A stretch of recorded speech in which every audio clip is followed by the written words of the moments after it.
What up, yo?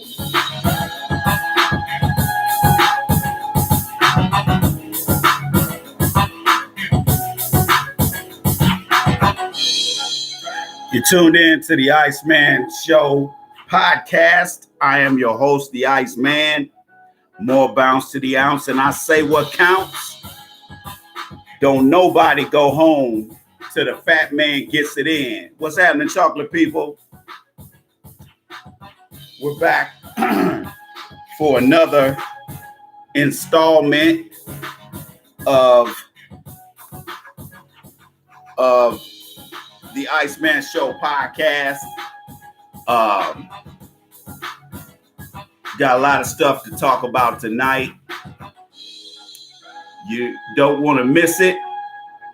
Want to thank everybody for joining us this evening. You could be doing something else. You could be somewhere else. But fortunately, you are chilling here with the Iceman himself. And I want to welcome you and thank you for joining us this evening.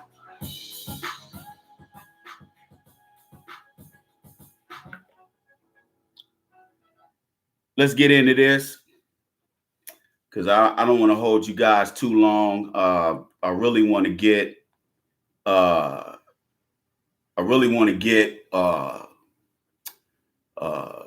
get these live streams down to about no more than 2 hours. Anytime we go beyond that, I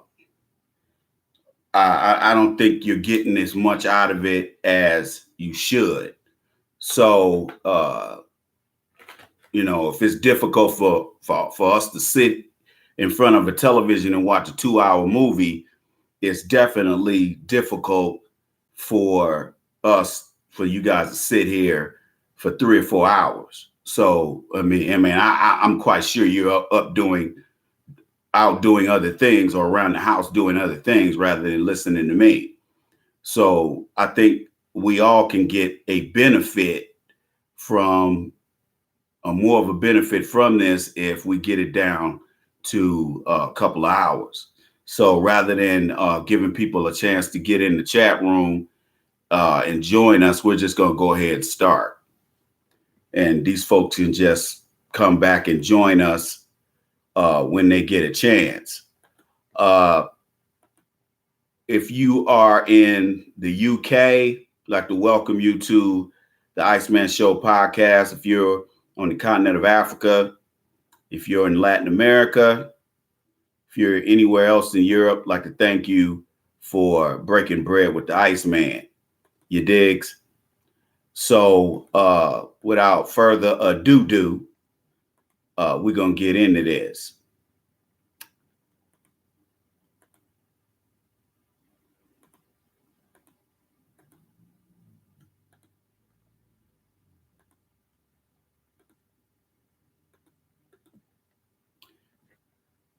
As you already know, or should know, Jeffrey Epstein was found unresponsive in his jail cell at the Metropolitan Correctional Center in Manhattan, New York. If you're not familiar with this holding facility, let me put you up on game.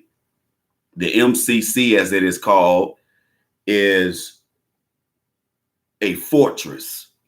Okay, this is a maximum security jail. And you ain't gonna get up in there. And if you're already in there, you ain't gonna get out of there. Okay? Unless you get paperwork and somebody escorts you out of there. It's like Fort Knox for inmates. Jeffrey Epstein was being held there because of his because of the potential as a flight risk. He ultimately expired from the alleged suicide and is now deceased. Many folks, including myself, have major questions as to how this happened.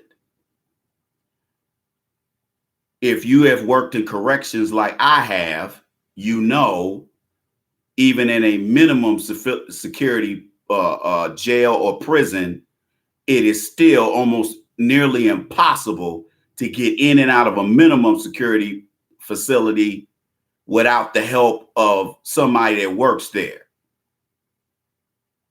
or a trustee inmate, which is somebody that has a considerable amount of responsibility and access to not only certain wings of the facility, but it's a possibility that they can access the outside of the facility, outside that gate. So even in a minimum security facility, it's nearly impossible without the help of employees or trusted inmates to get out of there. So that's one of the reasons why so many of us have questions as to how this occurred. And you ought to be concerned. Not, I mean, I could care less one way or the other about this dude, but it is unsettling that some of this kind of stuff can happen in a maximum security facility. And we're going to get into why, if you don't have questions, you should have questions. Okay? By the way, if you don't have my first book, You need to get it. My first book is entitled The Game of Life According to the Iceman, Volume 1. We talk about economics. We talk about psychotherapy. We talk about identifying coping mechanisms. We talk about Black Wall Street. This book has a little of everything in it. So you need to get this. You can get this at my website, asktheiceman.com. Scroll down to the add to cart button and order from there, and I will sign it and send it to you. Or you can get this at Amazon. You can get this book, and if it doesn't look like this, it's not my book. Okay, you can get that at Amazon. I'm working on my second book, The Dating Bible. Hopefully we'll have that done by next year. If you go, we fundraise here at the Iceman Show podcast. You can contribute, you can donate, and your donation is 100% tax deductible. You can donate via the Cash App. It's in the chat room description area, or you can go to asktheiceman.com, scroll down to the donate button, and donate there. So we're asking that you donate. We as Black folks, we need to get out of the mode of not supporting our people. We have to get out of that. We have to stop making excuses and giving all these other folks our money and then complaining about how they treat us. That wouldn't happen if you spent your money with your people. Okay? You wouldn't have to do that. But some of y'all would rather go to Charlie and get your goods and services from him and his woman rather than your own people.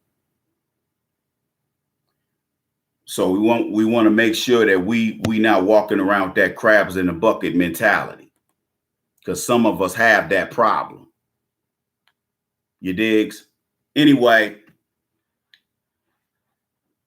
I've been doing research on Jeffrey Epstein all day, and I have uncovered some very interesting facts about this dude. I find that I'm not surprised that he and Donald Trump were friends. You know, that doesn't surprise me, being that this guy was a con artist. And when I read some of his bio information, you will understand how this guy was able to do the things that he has done over the years unchecked by law enforcement as well as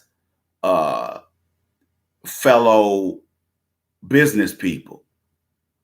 Like I've always said this, it's easy for, somebody, I remember one time I had a conversation with some people and cats was like, they always expect Black folk, they always try to pin the label of criminal on Black people, specifically Black men all the time and Black children. But yet the most successful criminals in American history ain't us. It's not us. We ain't never enslaved no human beings. We have never gone around raping and killing people on the level that Caucasian Americans have, or should I say white supremacists have. So who makes the best criminals? Caucasians. Because nobody in law enforcement is trying to try to arrest a Caucasian person for committing a crime unless it's just totally egregious. It has to be just the most monumentally egregious act on their part before the folks in law enforcement even get off their dead asses and make an attempt to find out what's going on with this person or these persons. But if they get a whiff, that matter of fact, they don't even need to get a whiff. They're stopping and frisking black men all over the country that haven't done anything, just existing. And you got brothers getting done the way they get done. You know, when you go on Netflix and see When They See Us, if you haven't seen that movie, it's very disturbing, but you need to see it. It's very good, though. About the Central Park Five and how they were brutalized and victimized, these innocent children. This is what happens when you are living in captivity. And not only did it happen to those 5 young men, it could have happened to any one of us or your children. And it can still happen to your children. They have these crime by association laws, and especially in the South, where if your son is with his friends and they decide that they're going to rape a white woman, I'm just saying hypothetically, or any woman, your son can get convicted along with those other boys because he was with them. All it is, you know, there's just another way to lock black folks up. So if your son is with somebody that shoots somebody, and all y'all getting convicted. If the shooter's getting 50 years, your son probably getting 50 years too. And he ain't even pulled the trigger. He's just with him. This is what happens when you live in captivity. This is why you're going to have to find a way to get yourself out of captivity, which is why I suggest you subscribe to the Mad Voodoo Man channel on YouTube so you can stay abreast of what's cracking, because I tell the truth on here, the brutal truth. And a lot of y'all, unfortunately, a lot of us black folks can't handle the truth.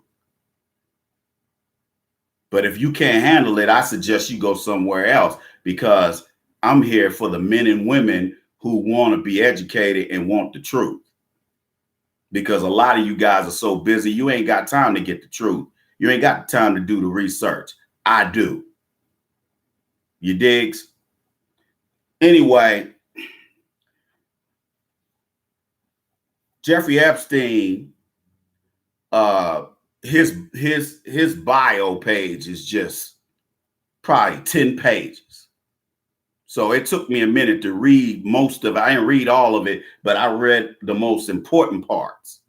And I swear to God, I was, you know, now that, because I was looking at MSNBC and CNN last night, now I realize how connected this guy was with some. I mean, we ain't talking about just the manager of your Target.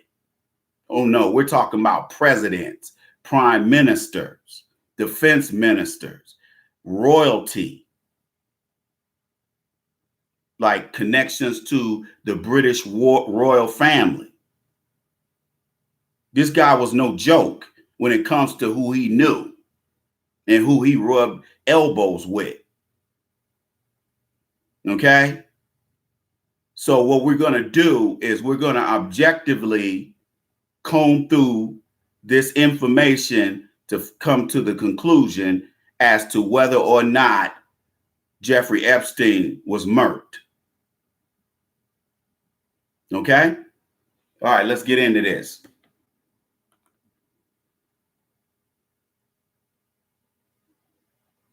Mr. Charlie's a man. He's just doing the best he can. Exactly, laughing stock. Criminal is a euphemism for the N-word. Thank you, brother.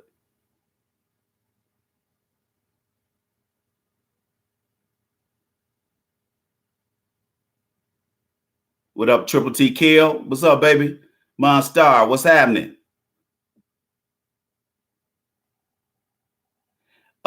You know what? This mindset, I'm gonna get your monkey ass out of here. because you know you want to be Mr. Contrarian and come on here and act stupid. Let me say something to y'all. Look, black men. It is a bad look for you to be an attention whore. You know, I don't accept women doing it, but I can accept them more so than men because I know most women are immature acting. If you are supposed to be consider yourself a man, clout chasing and attention whoring just to get attention in somebody's chat room, you're a real lame individual. Seriously. You're real lame, dude. You're lower than a roach. Seriously, man. Black man, get your shit together so you don't have to clout chase on social media, man. Get your shit together. You got some of you guys been listening to me for 8, 9 years now, and you still ain't progressed in life. You still in the same boat you were in from 2011, which is why some of y'all foster hate toward me. Not all y'all, not most of y'all, but some of y'all. And you can't blame who do you blame your lack of progress on? Me or you? Huh?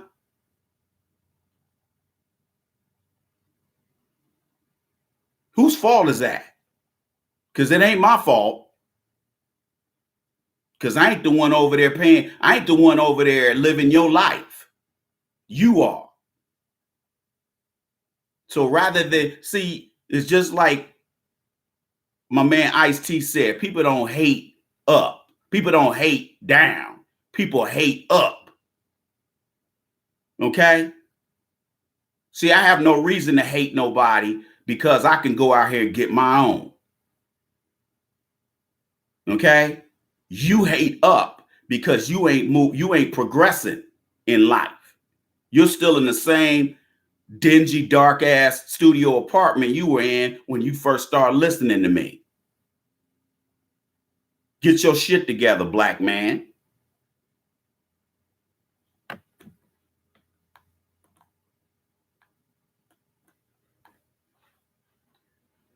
Let me read this. I'm gonna use my desktop to read this stuff because this is just too much stuff, and I don't want to be messing with this computer because I'm already on. Let's get through this real quick. Let me get through some of this. I swear to God, man, they need to improve the internet in the next few years because it's almost a waste of time for me to come on the internet and here I got fiber optic internet and it's taking, you know, I'm having almost the same amount of problems that I had when I had Comcast, when I had that crap that they offer.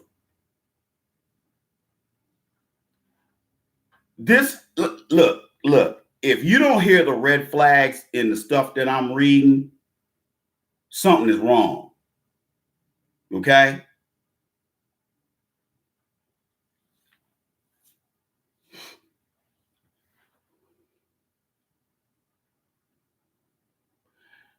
This guy, what started the whole sex crime investigation thing, it started in Florida, in Palm Beach, Florida.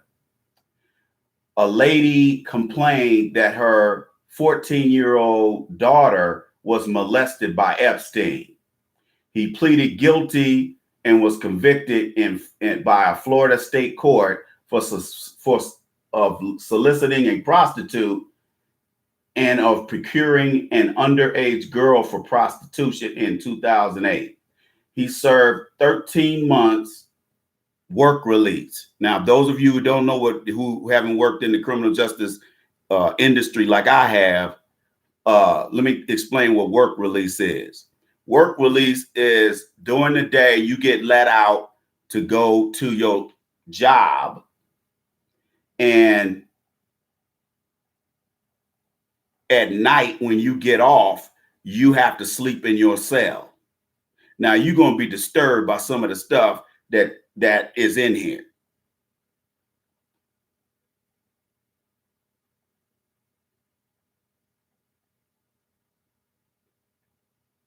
As part of his plea deal, federal officials had identified 36 girls, some as young as 14 years old, who had been molested. So he was only charged and convicted for one count. Yet the police had 36 potential victims. The reason why I say alleged or potential victims is because for whatever reason, now obviously this was a plea deal, so not that they get rid of those, not he can't be convicted of the original charges. He can't be, which is double jeopardy. He can't be charged for this ever again. So those 36 girls' statements that they were molested, we're not saying that it didn't happen. I venture to say it did. I'm gonna go out on a limb and state to you this evening that I would respectfully submit to you tonight that he did rape, molest those 36 girls. But because of the plea deal, those records were sealed. Now, I'm going to come back to that later on.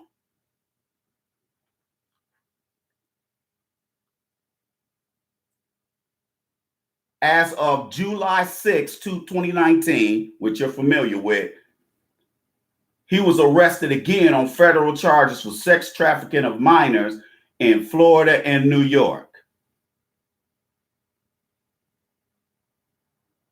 Okay? Now, let me read this because we're going to go back to this. We're going to go back to this fact, but in a minute too. Epstein was found unconscious in his jail cell with injuries to his neck and placed on suicide watch. Now, what is interesting is that he shared a jail cell with a former NYPD officer. And let me find his name and then go back up here. His last name is Tartaglione.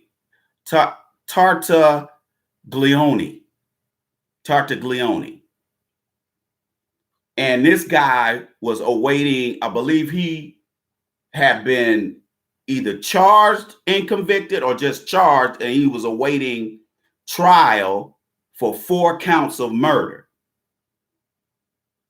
See how some of these cops, I guarantee, I'm willing to go out on a limb that his cellmate was connected to organized crime some kind of way. If he's got 4 counts of murder on his head, okay, he's either he was some kind of hitman for organized criminals, or he was a serial killer. And I'm willing to venture to say he wasn't a serial killer. He stated when Epstein was found unresponsive that he didn't know what happened to him. We ain't got no proof as to what happened there. I'm just stating what's in here in this piece right here. Okay?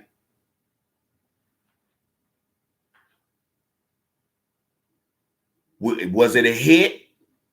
No, we don't know. We don't know what happened. I'm quite sure they investigated, and apparently there was nothing that would suggest that dude did anything to him. Then again, we don't know. We ain't even got proof that he's actually dead. They just said he's dead. Hell, they said Elvis wasn't dead. They're talking about somebody said, it was years after Elvis. I'm old enough to remember when Elvis passed away. Years later, they was, talking about Elvis was they saw Elvis at the mall in Memphis. And there wasn't no proof to that. Hell, some people said they saw Tupac at the mall.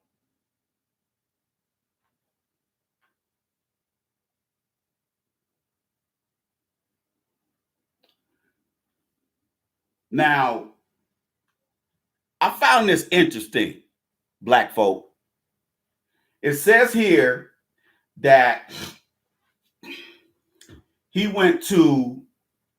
attended the Current Institute of Mathematical Sciences at NYU, but left without receiving a college degree in June 1974.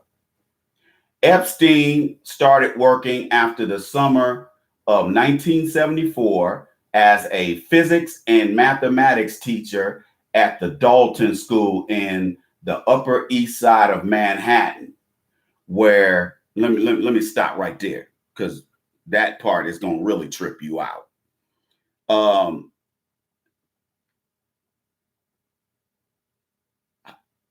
What my question is how does somebody get a job teaching at one of the top, and the Dalton School is like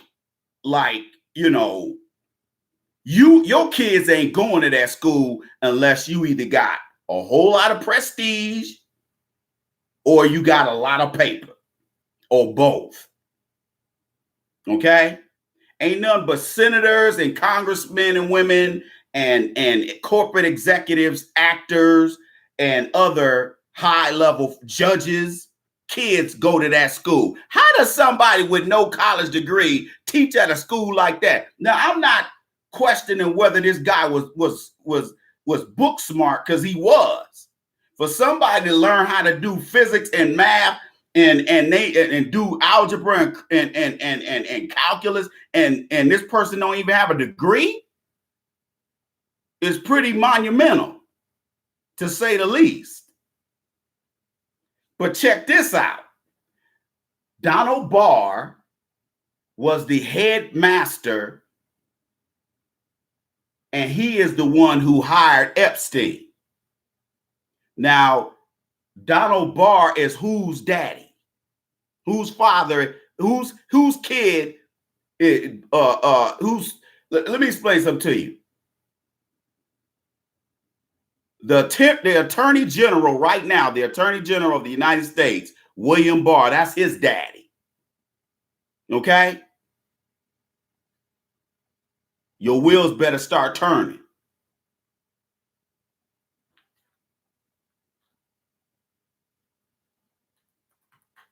Oh, come on, man.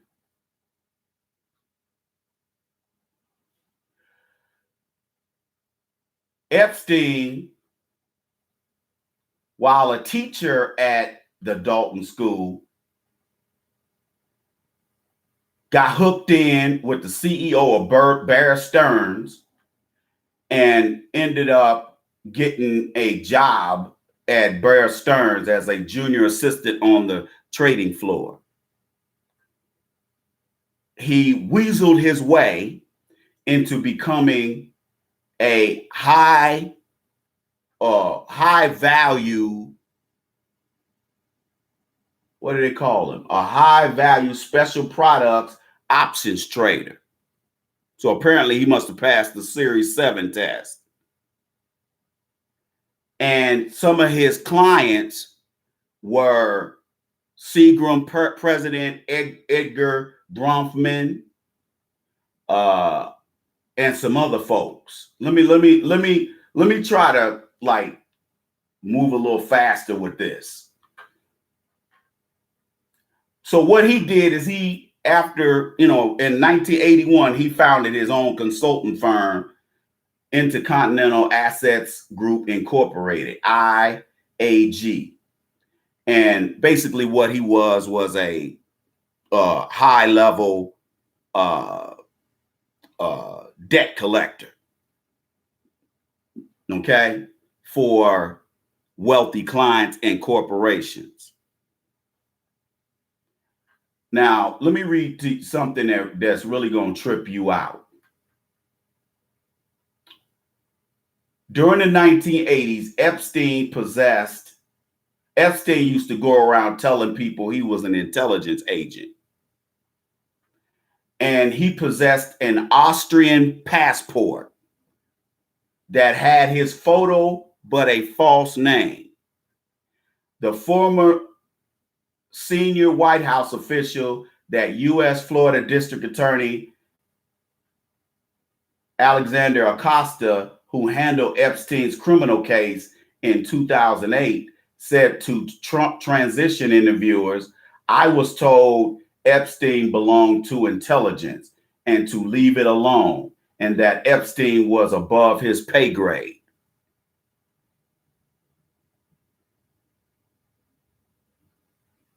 We're going to come back to this.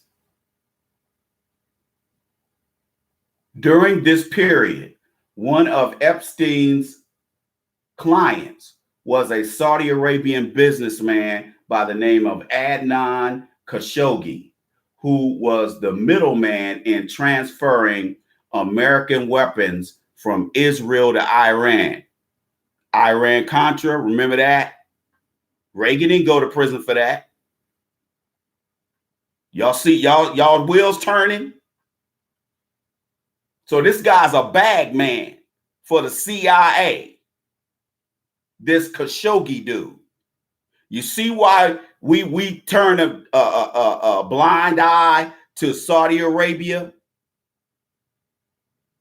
A lot of intelligence passes through Saudi Arabia.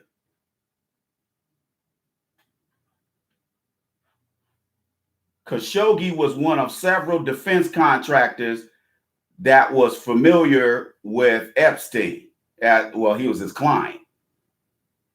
In the mid-1980s, Epstein traveled multiple times between the U.S., Europe, and Southwest Asia.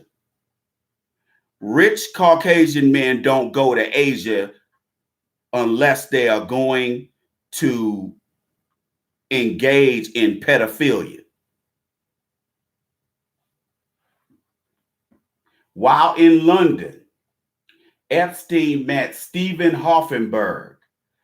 They had been introduced through Douglas Lease, a defense contractor, and John Mitchell, a former U.S. Attorney General. Let me pass through some of this.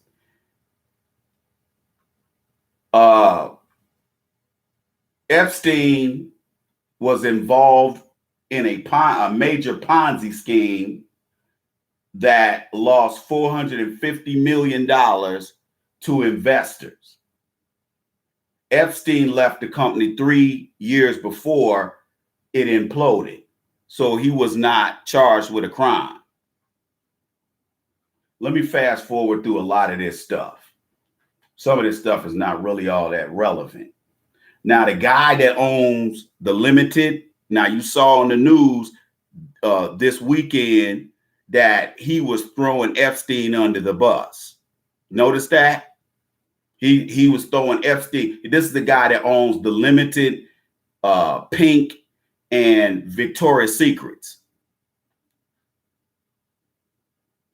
And you know what Victoria's Secret is? That Victoria had a penis.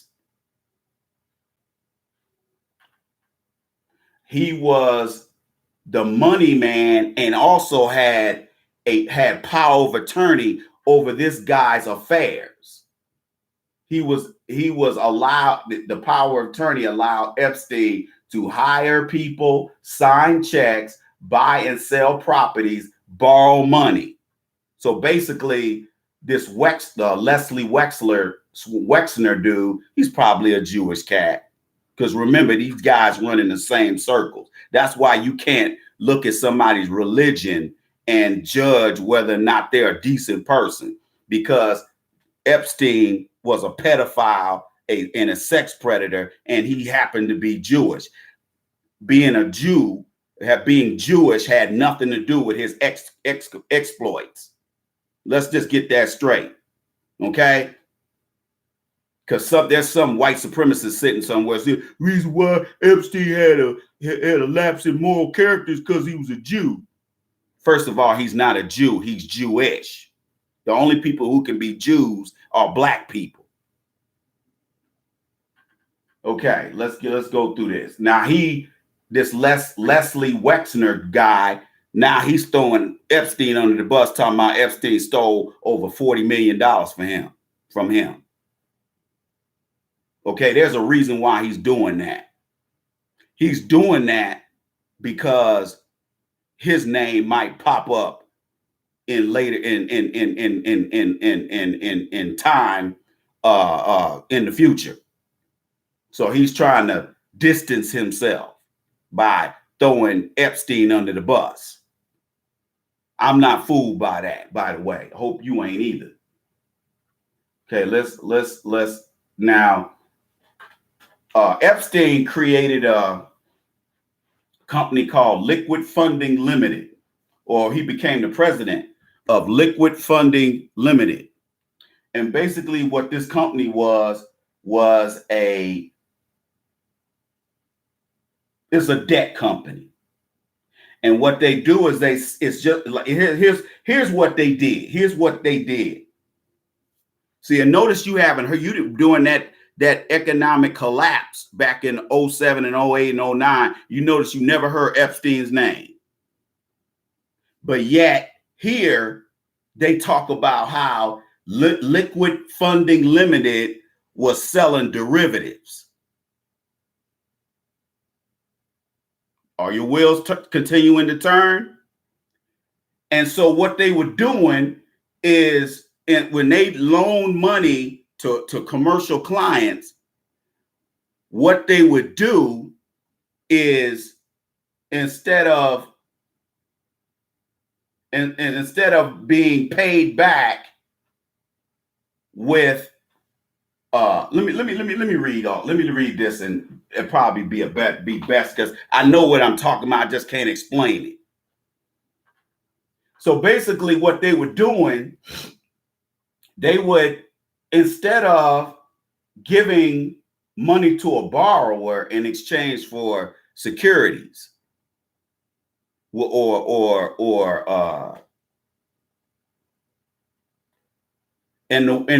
companies do that, basically what they're doing is that security is collateral for that money. You'll see what I'm saying? So in a way, you could easily take over that company if they don't pay that loan back.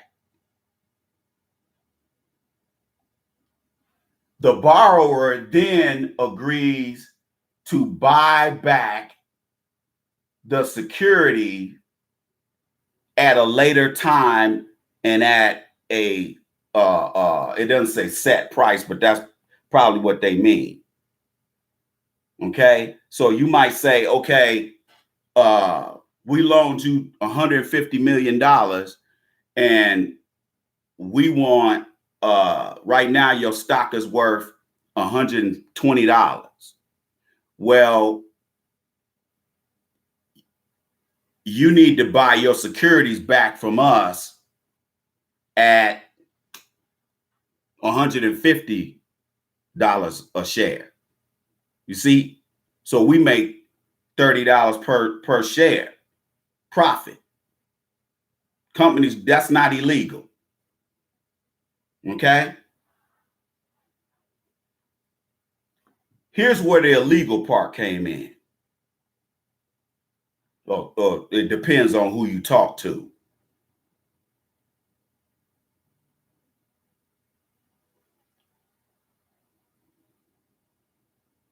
What they did in turn was take commercial mortgages as well as investment grade residential mortgages, which when they say investment grade, they talking about hundreds of thousands of residential mortgages. Put them into these algorithms called derivatives. And the average stockbroker or the average layperson like you and I, we don't have the expertise to break this stuff down. You understand what I'm saying? That's how people got caught up back in 2008.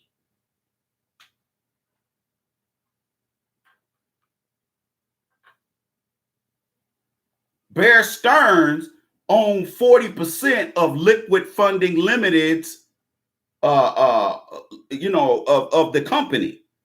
So their credit rating, which Standard & Poor's, Fitch, and Moody's, they're the rating agencies. They rated these securities as AAA, which basically, and this is something that you're never gonna hear this on CNBC.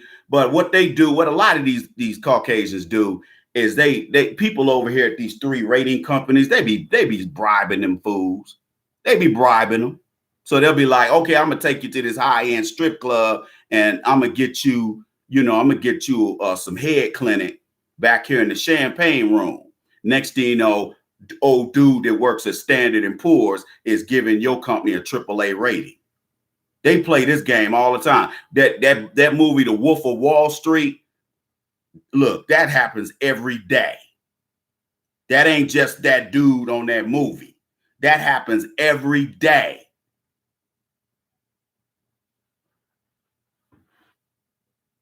Okay? Now, Bear Stearns went under. How come we never heard about Epstein? Huh? And Bear Stearns owned 40% of this company. Huh? See, right now you should start getting outraged.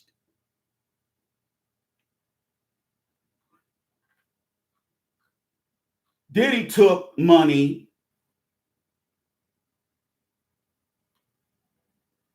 and invested in hedge funds, these really over collateralized mortgage-backed debt obligations, which is called CDUs. Okay? All of these different instruments are created so that rich Caucasians can steal from each other and cheat the government out of taxes. Look at the leverage ratio of these instruments. 17-1. That means for every dollar invested, there's $17 of borrowed funds, which means debt. So for every dollar invested, there's $17 in debt. Now, the only people who can make money off of these kinds of instruments are people, high wealth individuals like the Warren Buffett, Carl Icahn, people like that. See, little people like you and me, we can't make money off this kind of stuff. We lose our whole life savings trying to invest in stuff like this. This is very sophisticated instruments. Because if you don't understand that leverage ratio, your broker will automatically steal your money and be like, hey, the market took your money, dog. What you gonna do? That's why you don't get into this kind of stuff unless you know what you're doing. Now, let me read this part. In the fall of 2007, Epstein negotiated a plea deal with the U.S. Attorney's Office concerning imminent charges for sex with minors. In 2007, a month after the fund collapsed, the U.S. attorney in Miami, Alexander Acosta. Now, if you don't know who he was the labor secretary. Now, he just resigned over the weekend. He was the U.S. attorney who negotiated the plea deal for this creep. Y'all, are you getting outraged yet? One of his attorneys was Alan Dershowitz, the retired Harvard law professor. He is this is what's really eerie. In 2015, the Israeli newspaper Haaretz reported that Epstein invested in the startup Reporting Homeland Security, rebranded as Carbine in 2018. This startup is connected with Israeli defense industry. It is headed by former Israeli Prime Minister Ehud Barak, who was also the one-time defense minister, which is, the Secretary of Defense for that country. The CEO of the company is Amir Elahi, who was a special forces officer. So all of these guys, these are guys ain't no joke. These Israeli special forces guys, they are no joke. They are no joke. They train with our guys. Okay? Keep this in mind, what I just read.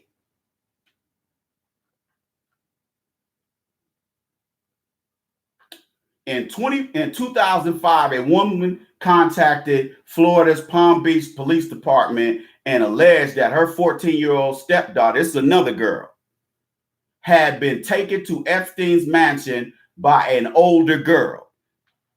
I've seen stories like this on Law and Order. So what they would do is get one little badass little girl who's like 18, 17, 18, 19 to go recruit these younger girls, these 13, 14-year-old girls. And they'll give them alcohol, let them smoke weed, give them some cocaine.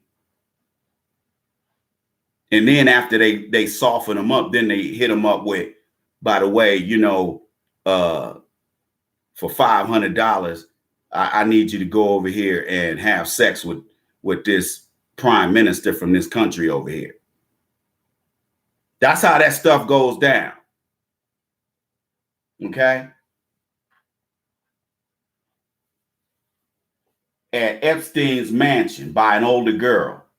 There she was allegedly paid $300 to strip and massage Epstein. She had allegedly undressed but left the encounter wearing her underwear. The FBI was called into this investigation by the Palm Beach police chief because he was pissed off at Acosta that he sat up here and let Epstein get that softball conviction and let him, have work release to work at a nonprofit he set up before he got convicted. And then right after he got done with work release, he dissolved the nonprofit magically. So no wonder that police chief called the FBI in. Subsequently, police alleged that Epstein paid several girls to perform sexual acts with him. Interviews with 5 alleged victims and 17 witnesses under oath, a high school transcript, and other items found in Epstein's trash and home allegedly showed that some of the girls involved were under 18. The police search of Epstein's home found 2 hidden cameras and large numbers of photos of girls throughout the house. some of whom the police had interviewed in the course of their investigation. There's also been numerous civil cases, some of which have been dismissed for whatever reason.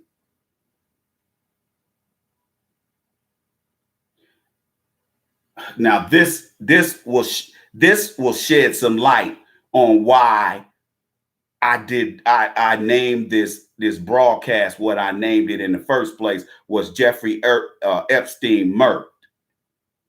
Now, peep this here. Epstein allegedly lent girls to powerful people to ingratiate himself with them and also to gain possible blackmail information. In 2015, evidence came to light that one of the powerful men at Epstein's mansion may have been Prince Andrew, Duke of York. A former employee told the police that Epstein would receive massages 3 times a day. Eventually, the FBI compiled reports on 34 confirmed minors eligible for restitution, increased to 40 in the non-plea agreement, non-prosecution agreement. And what an NPA is, or what a non-prosecution agreement, or NPA is, it is a plea agreement, a federal level plea agreement with the U.S. Attorney's Office, where they agree, if he pleads guilty to whatever charge or charges levied against him, they throw out the federal felonies. Y'all get that?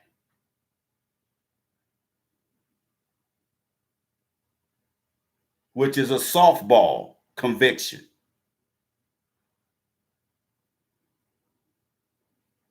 Whose allegations of molestation go by Epstein included corroborating details. Let me read that again.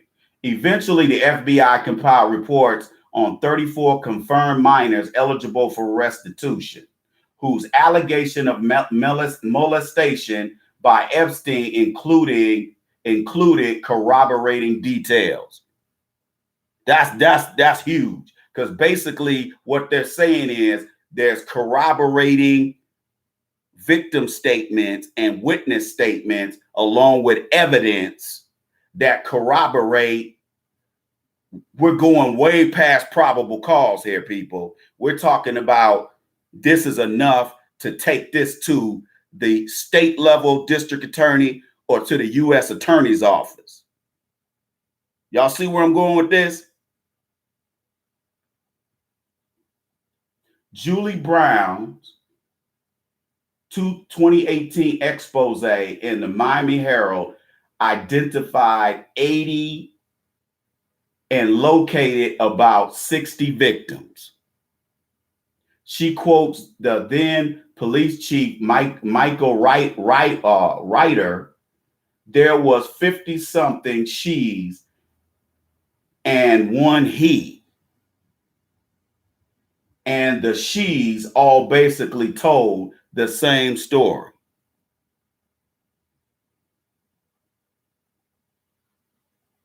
So what the Palm Beach police chief did was he convened a grand jury. You know, those of you who are familiar with the court system, you know that they don't usually convene a grand jury unless it's a capital murder case.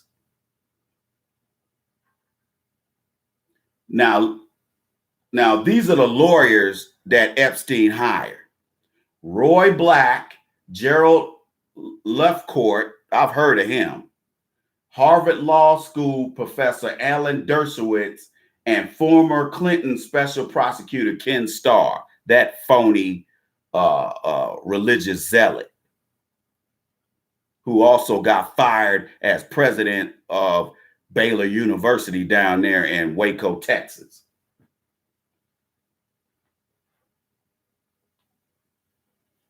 Let me go down here some so we can get to the meat of this whole thing. And this is some very disturbing stuff.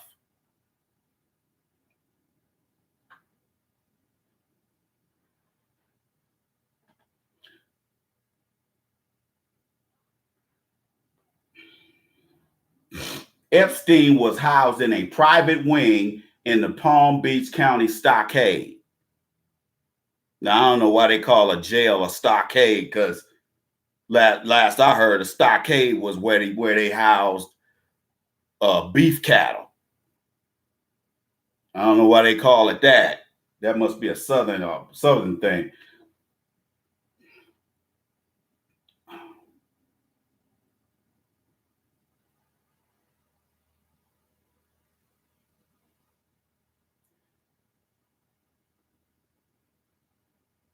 There's a sheriff policy that requires a maximum remaining sentence of 10 months and making sex offenders ineligible for this privilege of being able to be on work release up to 12 hours a day, 6 days a week. So you got to ask yourself, how many green lights did this guy get? Huh? How many green lights did this guy get?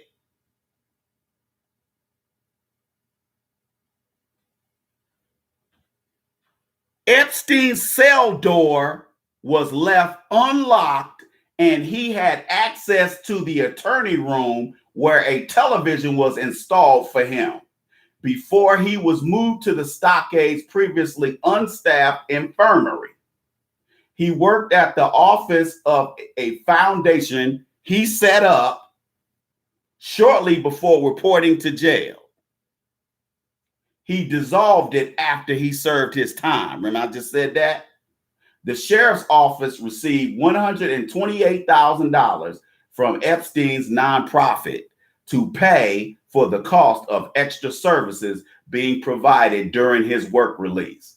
His office was monitored by permit deputies whose overtime was paid by Epstein. See how the rich play the game? Huh? See how they play? He required them to wear suits and checked in as welcome guests at the front desk. So basically, he wanted them to look like private security people, executive security people, instead of cops, which is what they are. The sheriff office said these guest logs were destroyed per the department's records retention rules. Although inexplicably, the stockade's visitor logs were not. He was allowed to use his own driver to drive him between jail and his office and other appointments. Don't the rich have it good, ladies and gentlemen?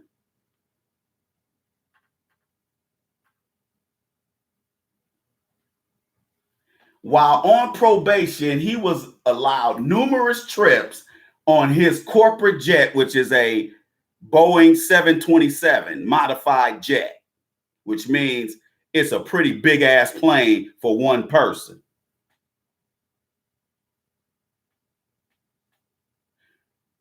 On his corporate jet to residences between Manhattan and the U.S. Virgin Islands. He was allowed long shopping trips and to walk around Palm Beach for exercise. This guy's a sex offender. He's a level 3.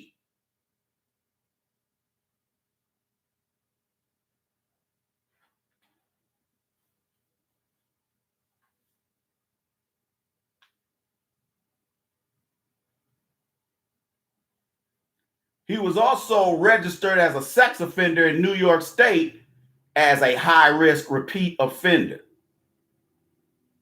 But yet he's allowed to do all this stuff.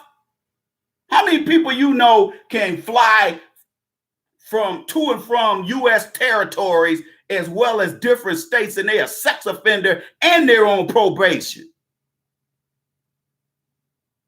See, what a lot of people don't know is when you're up there in that air, the law is different. Just like if you're out there beyond U.S. shores, and you're considered in maritime waters, you can commit crimes, and not even if there's evidence, you can't be convicted. Did you know that?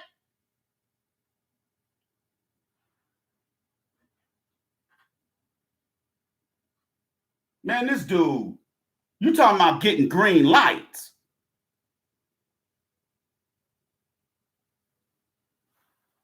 Said U.S. Attorney and now Secretary of Labor Acosta gave Epstein the deal of a lifetime. He sure did.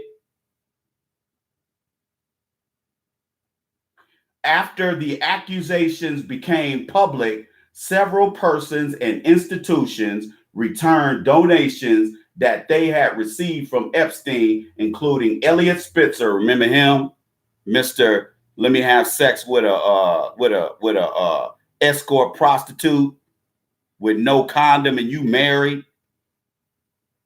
What a nasty, dirty dick motherfucker. And Bill Richardson, who was the governor of New Mexico, and who's also a friend of the Clintons, because I think he was a cabinet member of the Clintons. I think he was secretary of HUD or something like that. No, he was secretary of was it education? I forgot what Bill Richardson, what he was, what agency he was over.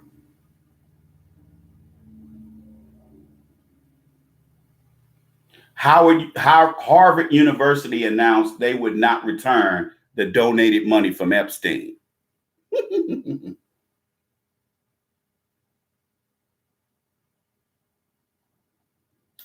Epstein's house manager, Alfredo Rodriguez, was sentenced to 18 months incarceration after being convicted of an obstruction of justice charge for failing to turn over to police and subsequently trying to sell a journal in which he had recorded Epstein's activities.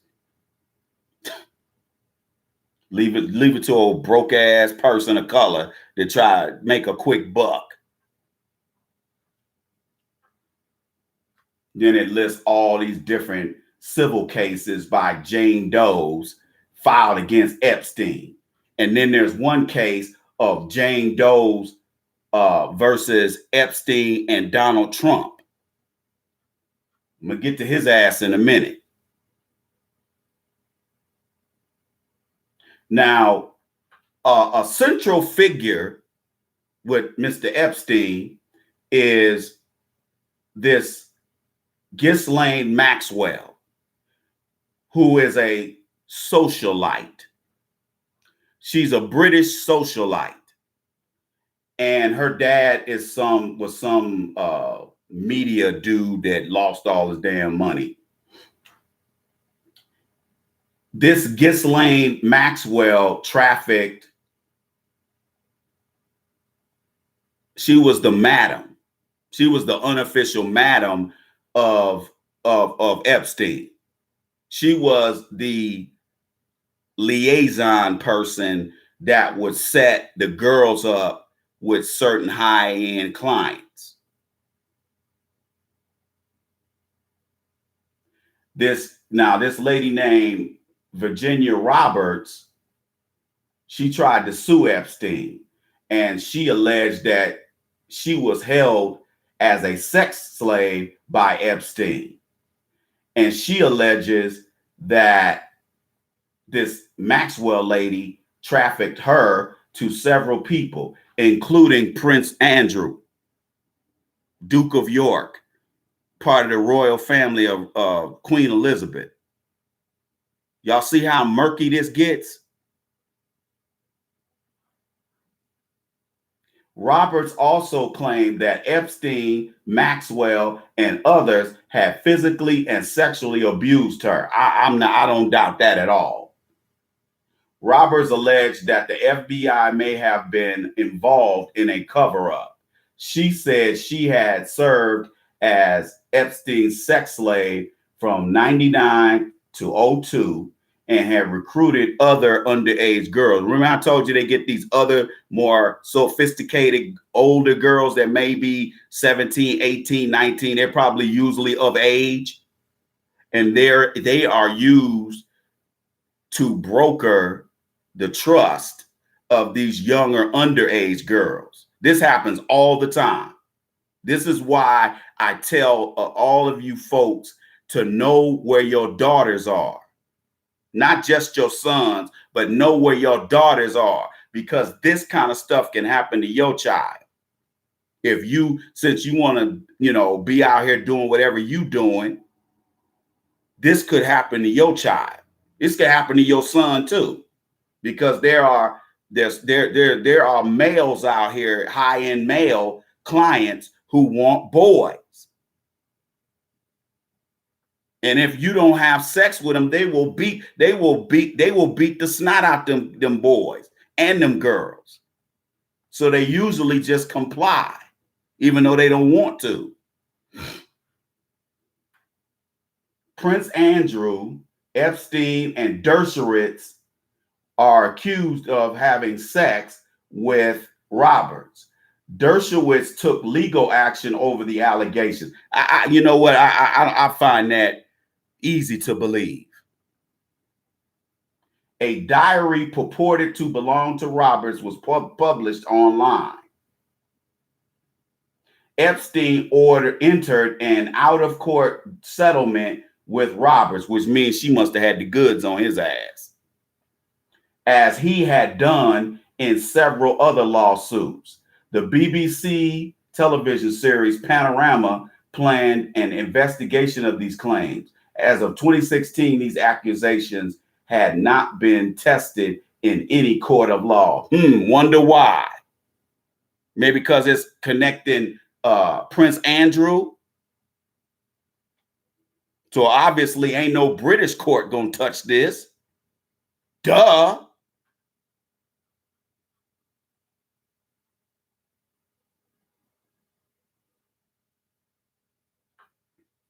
Roberts' testimony in the Second Circuit Court in March of 2019 was unsealed.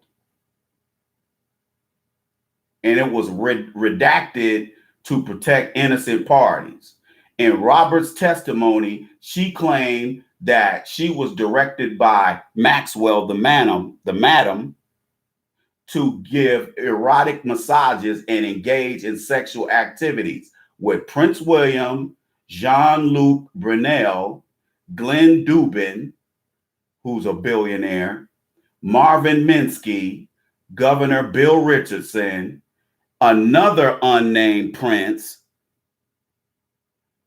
an unnamed foreign president,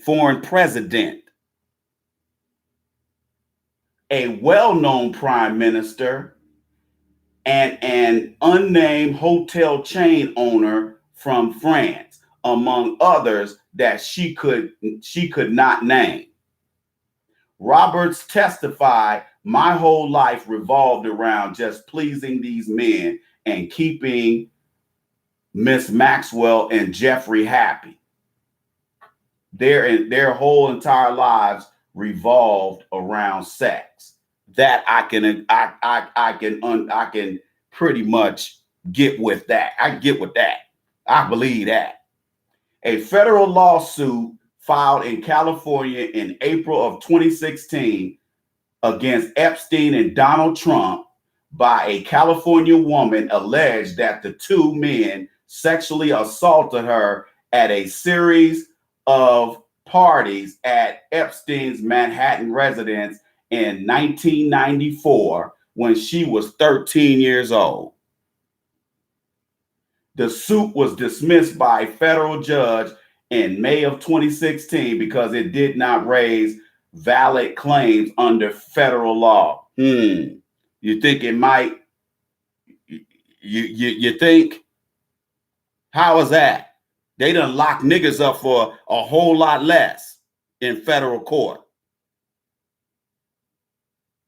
You gonna tell me there's not enough evidence to rise to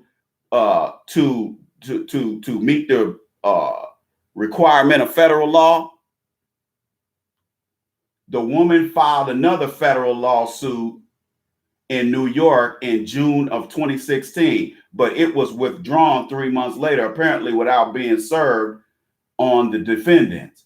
A third federal lawsuit was filed in New York, September of 2016. The two latter suits included affidavits by an anonymous witness who attested to the accusations in the suits, asserting, now remember, let me find where I am. If an anonymous witness is called to testify, that either means their safety is in jeopardy or they are underage and they are a minor. Remember that. Who attested to the accusations in the suits, asserting Epstein employed her to procure underage girls for him. And an anonymous person who declared the plaintiff, who was declared the plaintiff in this case, had told him about the assaults at the time they occurred. The plaintiff, who had filed anonymously as a Jane Doe, like how that woman did in the Roe v. Wade case, Jane Roe, that it's either Jane Doe or Jane Roe, was scheduled to appear in a Los Angeles press conference 6 days before the 2016 election, but abruptly canceled the event. Her lawyer, Lisa Bloom, who is the daughter of CIA operative Gloria Allred, asserted that the woman had received threats. Nigga, please. No, Trump called that in, dog. Y'all smell that? I knew this was coming. Shit. Let me tell you something. Donald Trump's gangster, ain't he? The suit was dropped on November 4th, 2016. Now, you know Lisa Bloom and that sorry ass mama, Gloria Allred, never run away from a possible payday. Now, don't they? But on November the 4th, 2016, they dropped the case. Trump attorney Alan Garton flatly denied the allegations while Epstein declined to comment. Now, what's not in here, now, let me get to the island situation.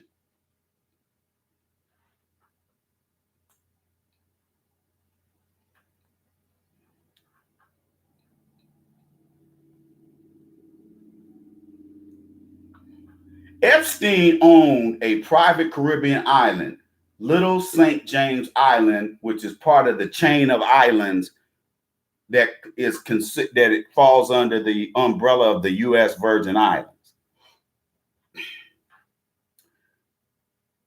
Access to that island is very exclusive. You understand me?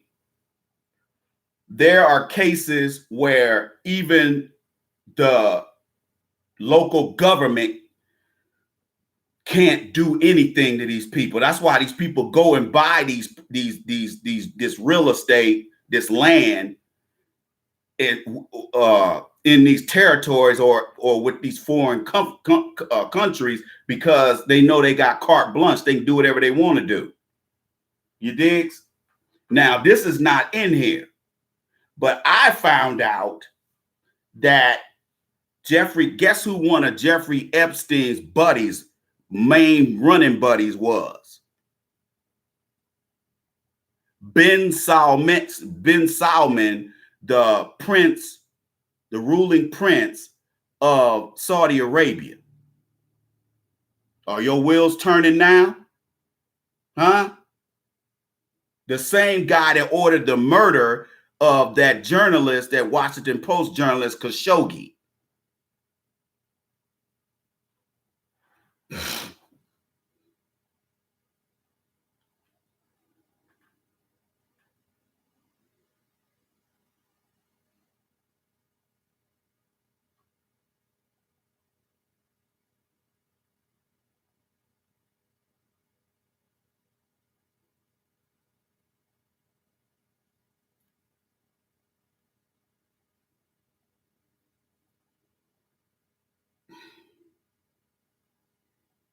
A new accuser on April 16, 2019, Maria Farmer, went public and filed a sworn affidavit in federal court in New York alleging that she and her 15-year-old sister Ann have been sexually assaulted by Epstein and Maxwell in separate locations in 1996.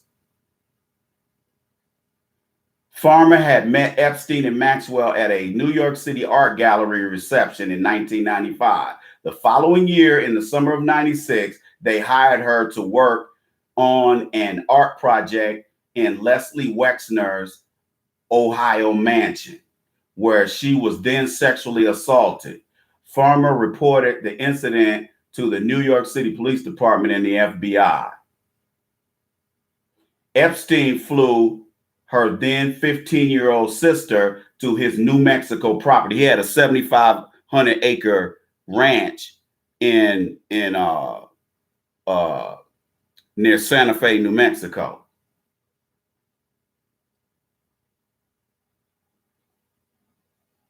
This is horrible, man.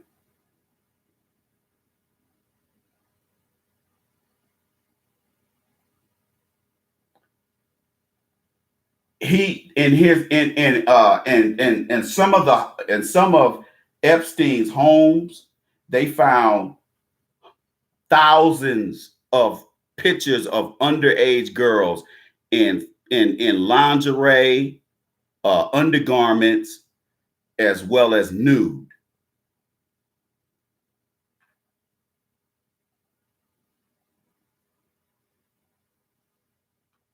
Let me tie Ben Salman into this. Let me read this. Remember, I told you about earlier in this reading, I stated about Epstein's connection to him having an Austrian passport, a phony passport. Well, peep this here.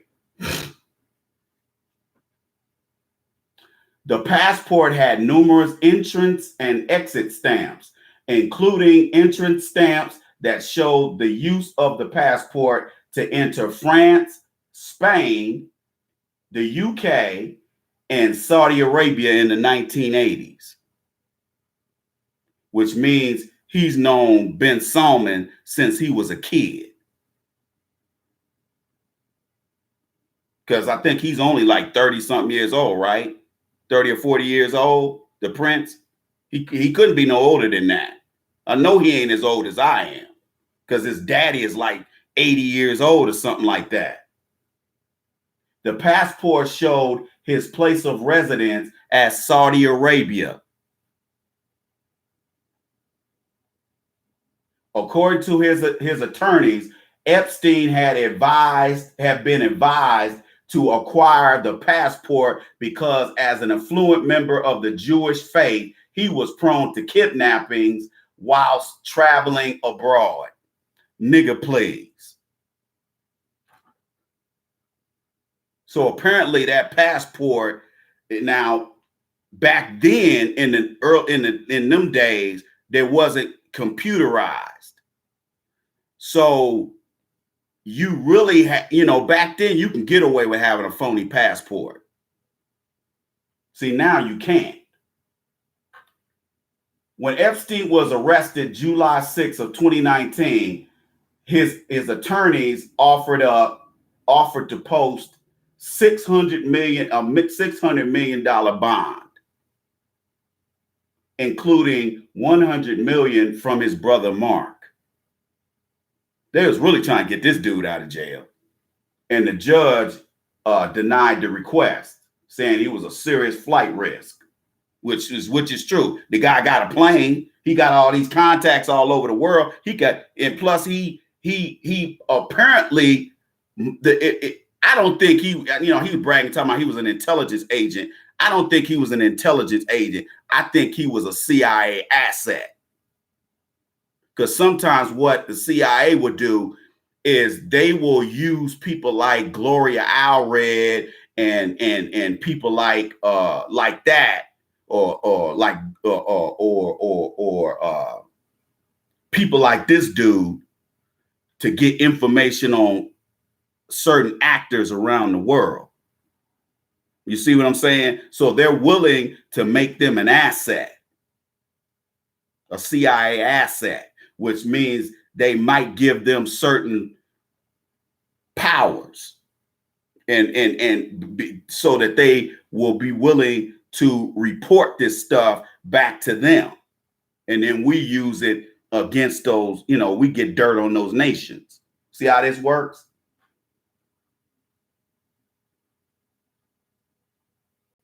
Now he had all the, and then one thing to show you.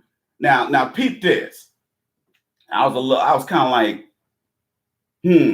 Now I want you to really pay attention to this part.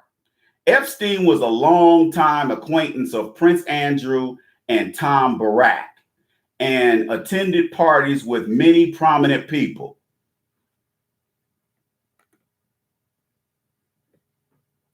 Including Bill Clinton, George Stephanopoulos, who used to be Bill Clinton's chief of staff, Donald Trump, Katie Couric, and Woody Allen. Then I'm not surprised at that now am I? Because Woody Allen, he liked to, some people like to grow flowers in the backyard. Woody Allen liked to grow pussy in the house. Okay, have y'all heard of the new movie that Woody Allen got coming out this fall? Have y'all heard of it? It's called Make Room for Daddy. His contacts also included Israeli Prime Minister, I already named him, and British Prime Minister Tony Blair. See how powerful these people are? Now, remember, this dude is a sex offender. What is he doing around ex-presidents? How many black sex offenders on the sex offender registry do you know that's hanging out with Bill Clinton? Huh? Come on, man.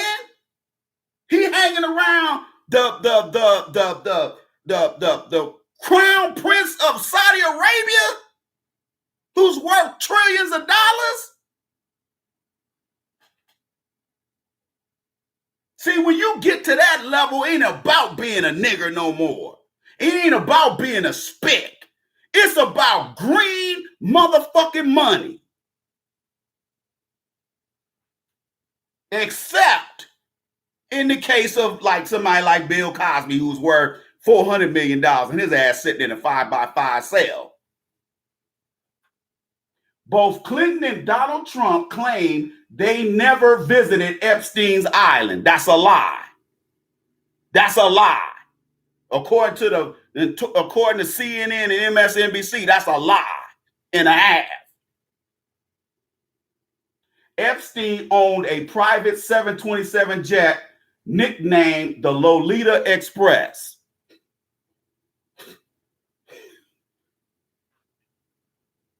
That logged 600 flying hours a year, usually with guests on board. Now, this is what incriminates Bill Clinton, allegedly.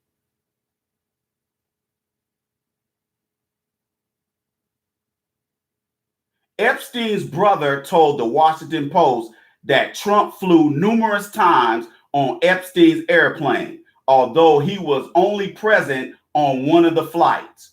Trump also flew Epstein on his own airplane at least once, according to Michael Corcoran. In September of 2002, Epstein flew Bill Clinton, Kevin Spacey, and Chris Tucker to Africa in his private jet. Flight records obtained in 2016 show Clinton flew on Epstein's plane 26 times to at least a dozen international locations. Flight logs did not list any Secret Service detail for at least 5 flights, all to Asia. What did I tell you?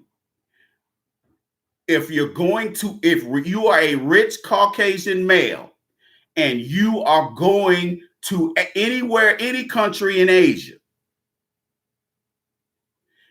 9 times out of 10, you're either going over there to sleep with little children or babies, or you're going over there to sleep with underage boys and girls. And we all know Bill Clinton's alleged exploits. And Secret Service stated there is no evidence of the former president making a trip to his private island. According to MSNBC and CNN, that's a lie. In 2019, a Clinton spokesperson stated that in 2002 and 2003, Clinton took 4 trips on Epstein's airplane, making stops on 3 continents, all with his staff and Secret Service detail. Reason why I know that's a lie, because in that Vanity Fair article that they did on Bill Clinton back in 2008, I read that whole article, and that article stated that Bill Clinton used to hobnob and fly around on private jets with guys like the guy that owns Ralph supermarkets out in California. He was hanging around that dude. He's a billionaire. And they always had some little skanks on the plane with him. Okay? So we know that's not true. What I just read.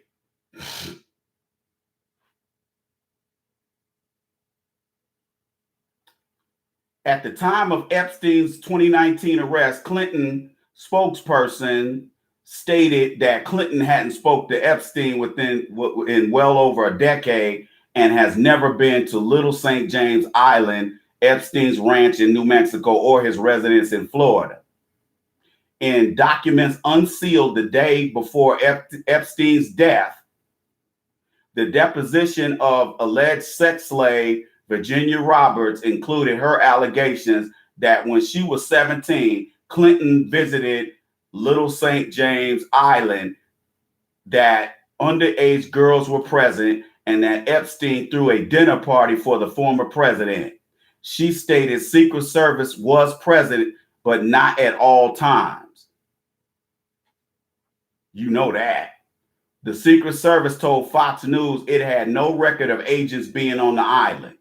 The unsealed court documents also show Roberts later acknowledged that her claim Clinton visit the island was false.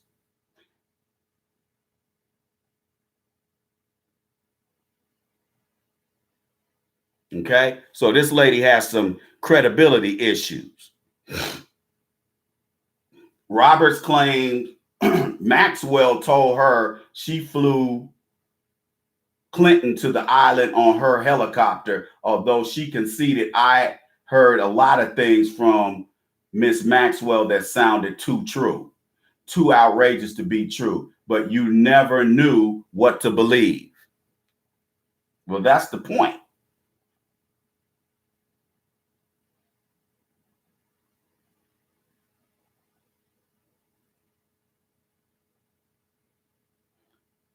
Donald Trump remarked, I've known Jeff for 15 years. Terrific guy. He's a swell guy. He loves beautiful pieces of chocolate cake just like I do. He's a lot of fun to be with, I bet. It is even said that he likes beautiful women as much as I do, and many of them are on the younger side. No doubt about it. Jeffrey enjoys his social life. In July of 2019, Trump said, I knew him like everybody in Palm Beach knew him, stating 4 times he had not been a fan of Epstein and that he had not spoken to him in about 15 years. Video surfaced that month showing the 2 men partying together at Mar-a-Lago in 1992. By 2007, Epstein was reported to have been banned from Trump's club. The ban allegation was included in court documents filed by attorney Bradley Edwards, although Edwards later said it was a rumor he tried but failed to confirm. Clinton lauded Epstein as a committed philanthropist with insights and generosity. At the time, Epstein was on the board of Rockefeller University, a member of the Trilateral Commission and the Council on Foreign Relations. Remember I told you about the Council on Foreign Relations?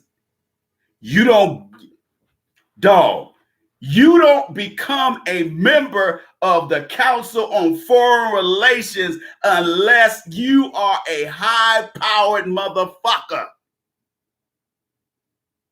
The type of people who are members of the Council on Foreign Relations, which is really nothing but a secret society like the Trilateral Commission.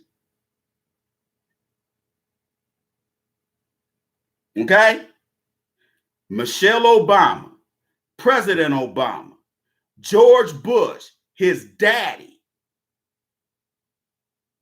Tony Blair, dignitary of foreign prime ministers of foreign countries, of European countries, are members of the Council on Foreign Relations. Now that I've gotten your wheels turning for the past hour and a half, put all this together. I ain't done yet. Oh, I ain't done yet. You see how connected this dude is? Epstein visited the White House on 4 known occasions in the 1990s. In 1993, during Bill Clinton's presidency, he went to a donor event at the White House with his companion, Miss Maxwell, his madam.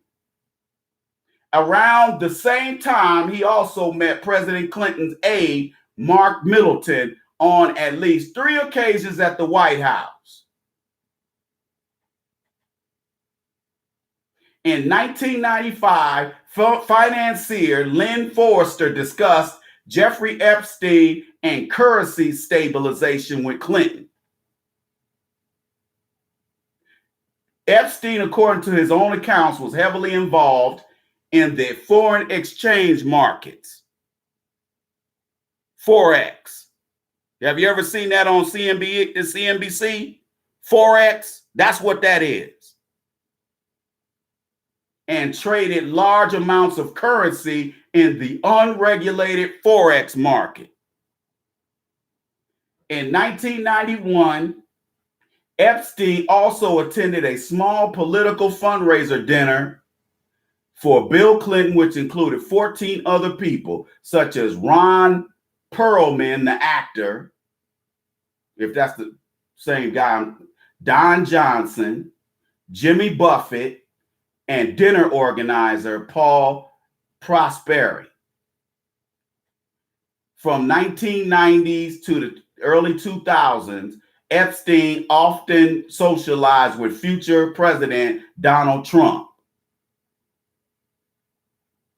Michael Wolff, a journalist, wrote that Trump, Epstein, and Tom Barrack, remember I mentioned him earlier, were at the time like a set of nightlife musketeers, which means they was like the Brat Pack. Make money, spend money, fuck bad bitches. On the social scene. Y'all see this stuff?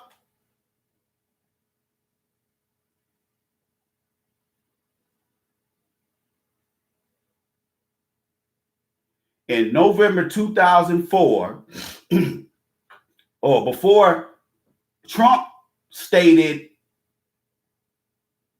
during this period that he and Epstein were tight and were each other's wingmen.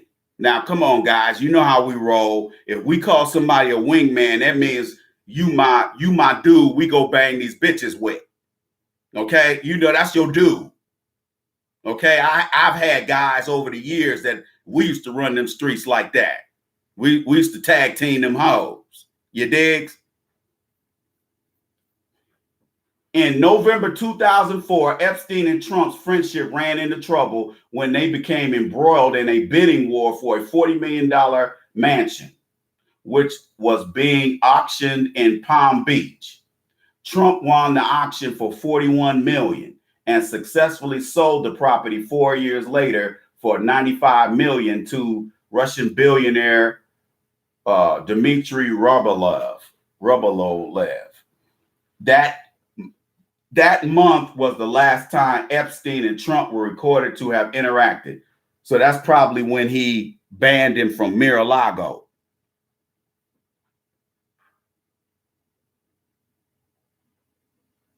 Now, one lie that Epstein used to go around telling was that he was a billionaire. And according to this investigative journalist, he stated that Epstein was only worth half a billion. He said he was worth over $1 billion. They said he was only worth 500 million, which is still a shitload of money.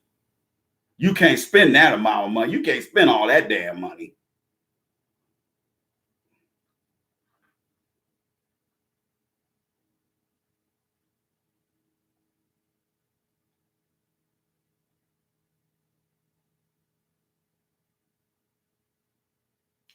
You see how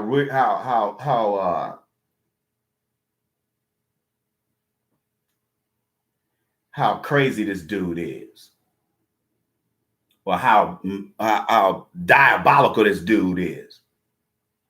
In his private residence, in his mansion in Manhattan, hidden under a flight of stairs, there is a lead-lined bathroom fitted with its own CCTV system, which also had a telephone, both concealed in a cabinet under the sink. It also has its own heated sidewalk to melt away snow.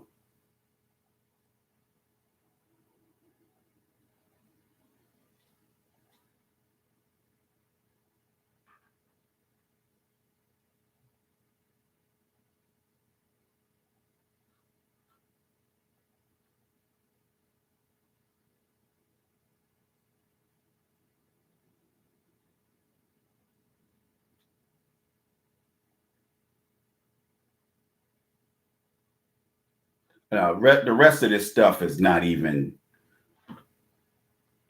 all that important.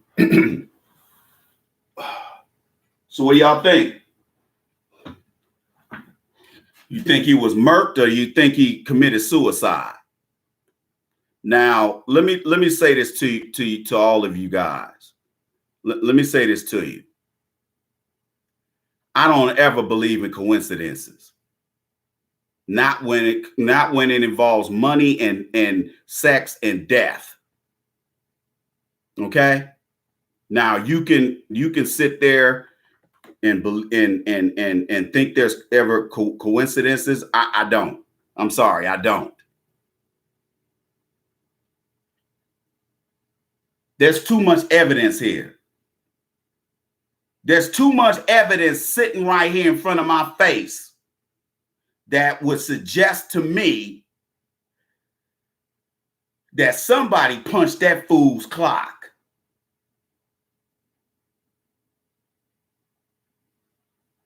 Let's remain objective. Let's ask the questions that we always have to ask when investigating. Who, what, when, why, and how? The most important question here is why.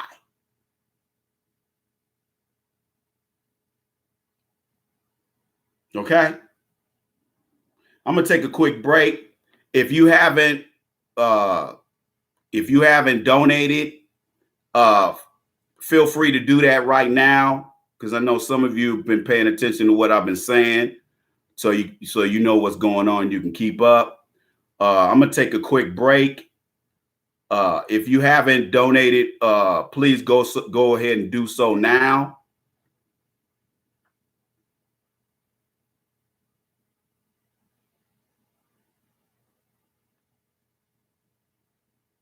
Yeah, Secretary of State, right? Exactly.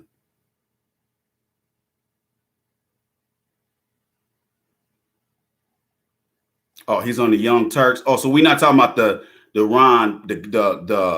actor. We're talking about Perelman. It's Perelman, not it's not. I read Perelman. It's Perelman. You're right. He said assisted suicide. He said, hey, did he call Dr. Death? Remember Dr. Kevorkian? Remember him? Remember back in the 90s? Oh, man, Dr. Kevorkian used to crack me the hell up. Look here, I'm gonna take a quick break. Keep it locked right here at the Iceman Show podcast. I'm gonna go ahead and take a quick break, man. If you haven't donated, go ahead and do so now. You digs?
Got the Hidden Colors 5 t-shirt.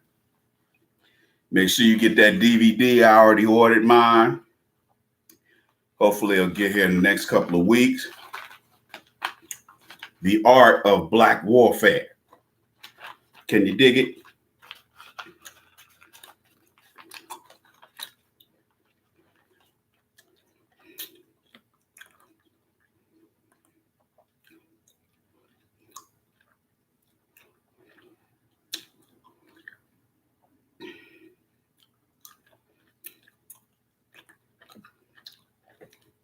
I'd like to thank everybody who has donated thus far. You can donate via the Cash App or my Cash App. The Cash App ID for my nonprofit is $ the Iceman 1906.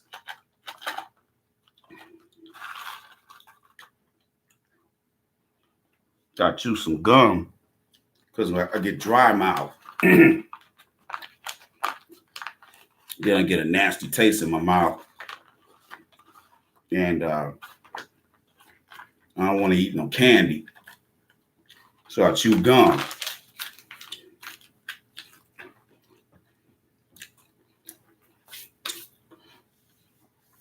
Ladies and gentlemen, let me say this to you. Let me give you my objective conclusion on this guy. This guy was a scumbag. And as you see, he ran the streets with a bunch of scumbags. One of which happens to be 45. Okay? When you get to this level, people, decency goes out the window. Once you start making $2 or $3 million, you're not a regular individual. You're not a regular person no more. Okay? Look at the kind of people you running with. These scumbags, all they do is sit around and pass females. You have to understand I'm talking to the males right now, where you and I like to have regular sexual relations with a woman, that's not interesting to those kind of guys. Because look at the kind of men. Remember I read that in that book, The ISIS Papers? Remember I talked to you about how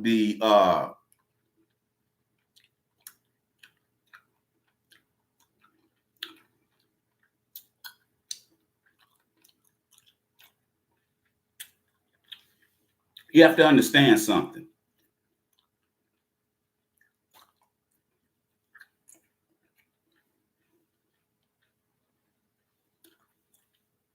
You have to understand something.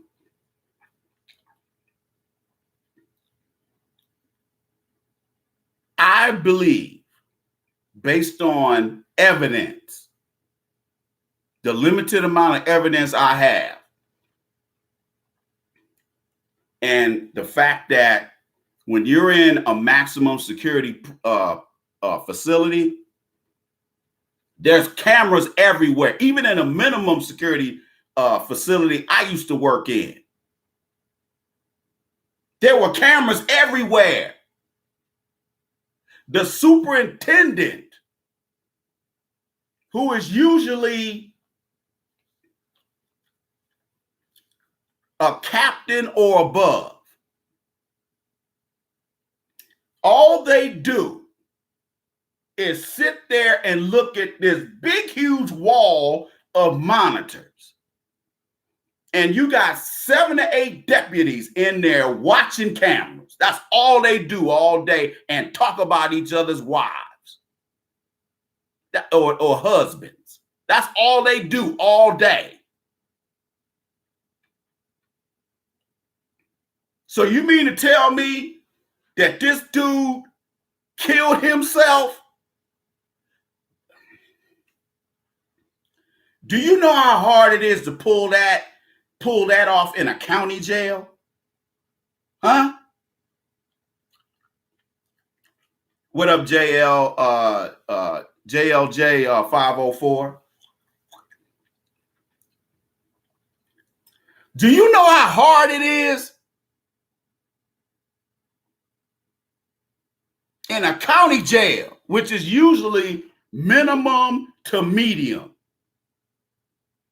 Well, it's usually minimum, but they got medium to maximum wings where they keep celebrities and people out of who are in AdSeg, people who are in the hole, snitches, rapists. There are eyes on you at all times.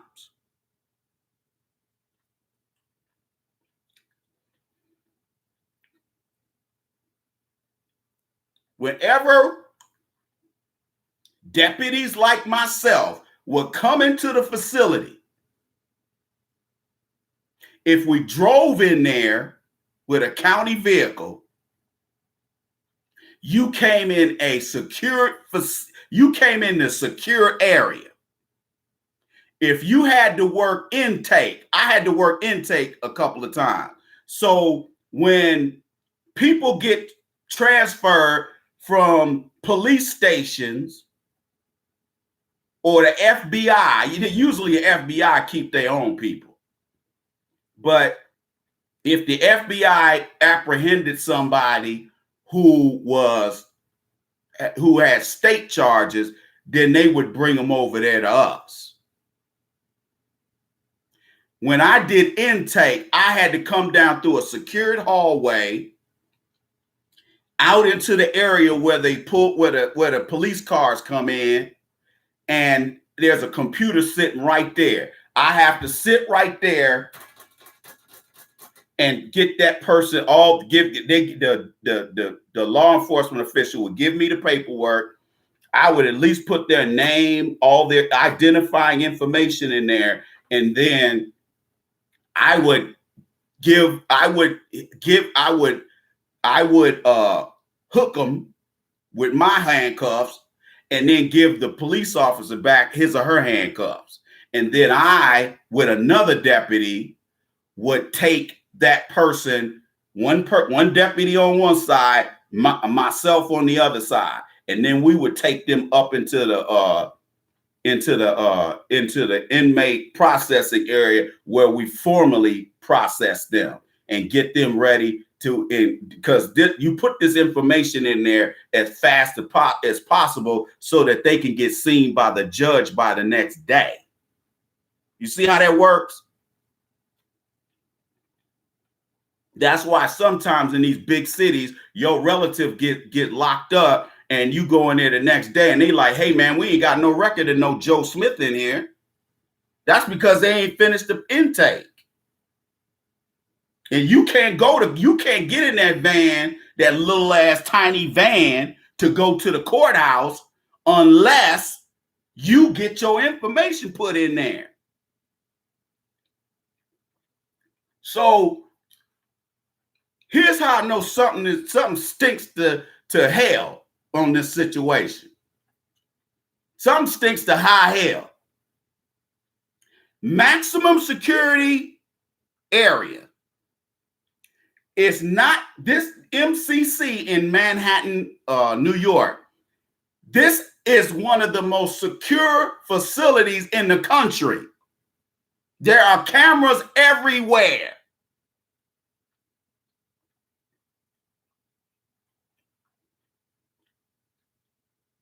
Just like with Sandra Bland. The camera that shows her in her cell mysteriously went offline during the time she supposedly killed herself. What a coincidence. Remember I said this a few minutes ago that I don't believe in coincidences when it comes to sex, money, and death? There are no coincidences, people. Now, I guarantee the Inspector General of the DOJ is going to come back and say the cameras weren't working in Epstein's cell. Now, he's supposed to get checked. Here's how we used to check people on suicide watch. Every 30 minutes. If they are found unresponsive, we get on the horn and call the sergeant, and then he or she in turn gets EMS up there. Now, all of us are trained to administer basic first aid. Okay? But in a case like that, you need somebody on the level of an EMS technician.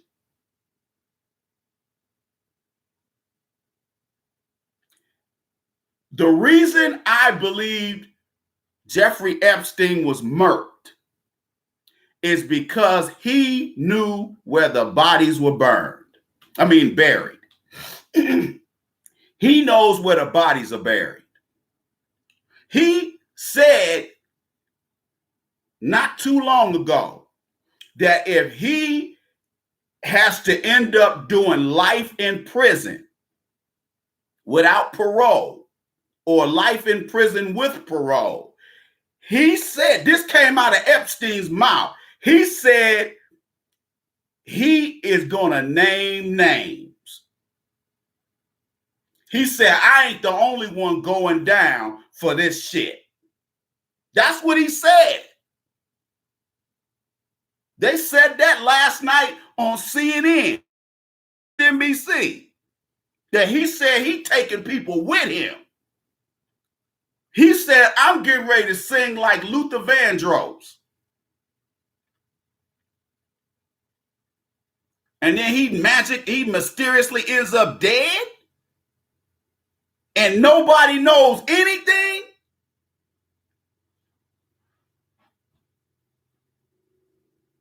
Now, obviously, with the first attempt of suicide, that we don't really know what's up with that situation because he had that convicted cop in there with him. And they never said that dude did anything to him. Okay?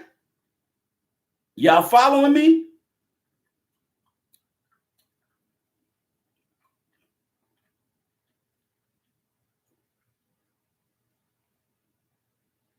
He said he gonna name names. And we ain't talking about Rollo from around the corner. We ain't talking about your school principal. We talking about major players in global economies, as well as presidents and prime ministers of countries that are major players in the global arena. And we're talking about members of royal families that he's got dirt on. And he's a member of the Council on Foreign Relations, as well as the Trilateral Commission, which has nothing but people like Rockefellers and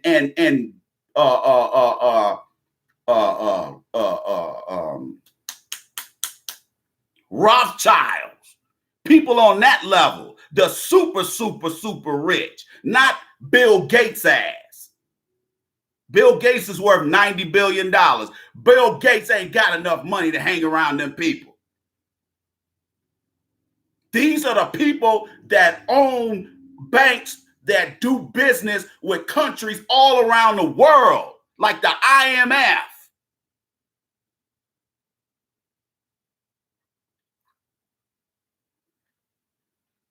We ain't talking about Citigroup. We ain't talking about Chase Bank. We talking about global banks, banks that loan money to governments all over the world. Now you starting to see where I'm going with this? This guy knows where the bodies are buried. Now, we can't confirm this shit, but those of us, exactly, we ain't talking about Sneaky Pete. We talking about major players. These ain't ordinary men and women. This ain't the mayor of your tired ass, raggedy ass, rusted ass city. Mayors ain't nobody. We talking about presidents and royal personnel, royalty. Do you know how scandalous it would be if it came out that Prince Andrew, in fact, was doing the shit that Epstein claimed he was doing, or this woman?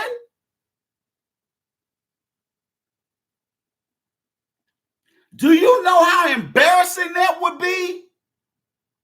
That this guy is a member of the royal family. He out here sleeping with 14-year-old girls? Or underage girls, period? Or having sex with girls, women, whatever, against their will? Bruh. See, this stuff is usually secret. That's why I keep telling people to watch that movie, Eyes Wide Shut, with Tom Cruise and Nicole Kidman. I tell everybody to watch that Stanley Kubrick movie. And it's a disturbing movie, but it's a good movie because it shows exactly the type of shit that they do. That Baphomet shit, devil worship, Satanism. These people subscribe to this kind of shit. That's why, as black people, We have to stop trying to be the moral police all the fucking time. We got to stop being moral police and start being gangster with it. That's why we got to stop listening to these old fake ass civil rights leaders and these reverends and start getting in the street and handling business with these politicians, with the Democratic Party, the same way we do business in the hood. Because you see, shit gets done when you get gangster with it in the hood. But for some reason, when we start dealing with other races of people, we just get all weak and lame and limp.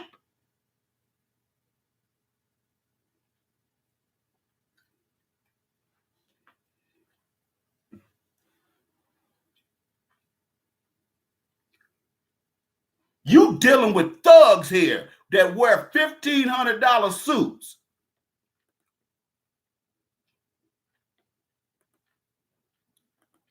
You can't negotiate with these kinds of people.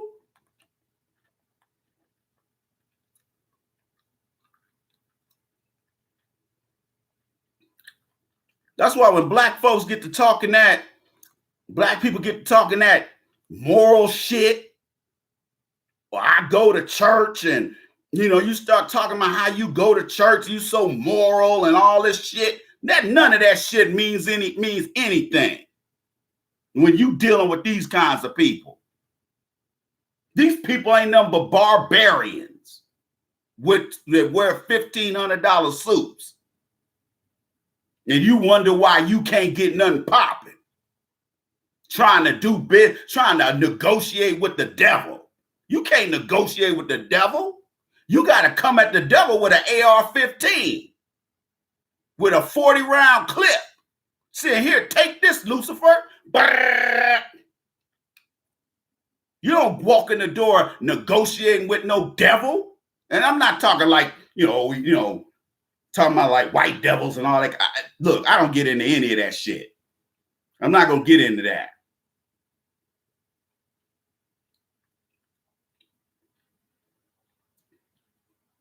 Okay?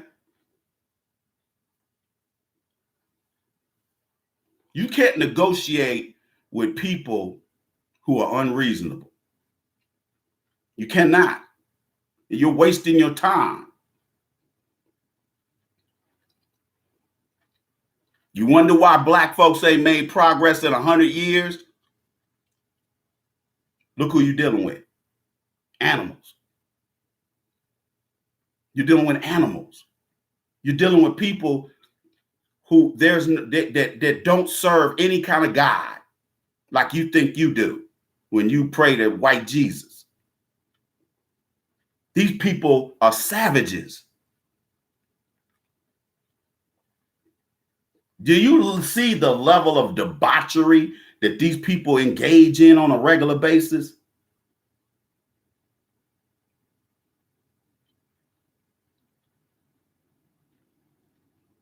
You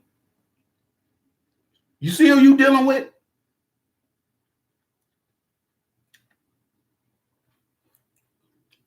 You can't negotiate with the devil. That's why when people get to talking about, people, sitting up here talking about, well, the devil's in the ground. No, he ain't.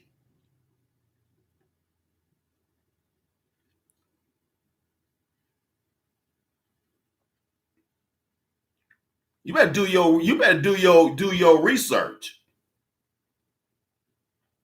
Heaven ain't in the sky, and the devil ain't in the ground. And I will make a reference to white supremacy in right now. See, black folks have been fooled into thinking there's some dude in a red suit and a pitchfork that sits in the middle of the earth, presiding over the lake of fire, where you will go if you was raising hell on earth. Stop believing that fairy tale dumb shit. The devil that they talk about is the people who are oppressing you. Okay? That's the devil they talking about. They ain't talking about some made up character that walks around with a red suit and a pitchfork. That's just some cartoon shit that somebody at Hanna-Barbera came up with. Okay? That's pop culture garbage. Stop confusing pop culture with reality.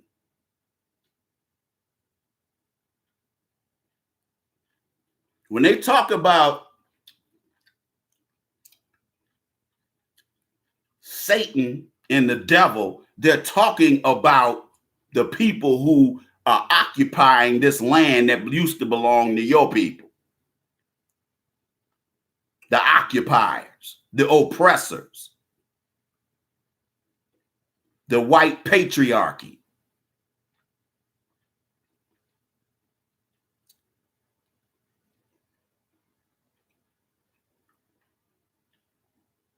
These people don't subscribe to the shit that you subscribe to.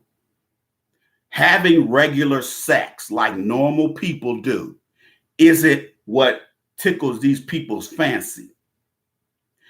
You have to understand sexual deviance and social deviance always have to raise the stakes every time. The mark of a sexual deviant is somebody who can't have normal sex like the rest of us. This is the guy who wants to have sex with a 4-year-old. This is the guy that doesn't get excited unless he's having sex with a woman against her will.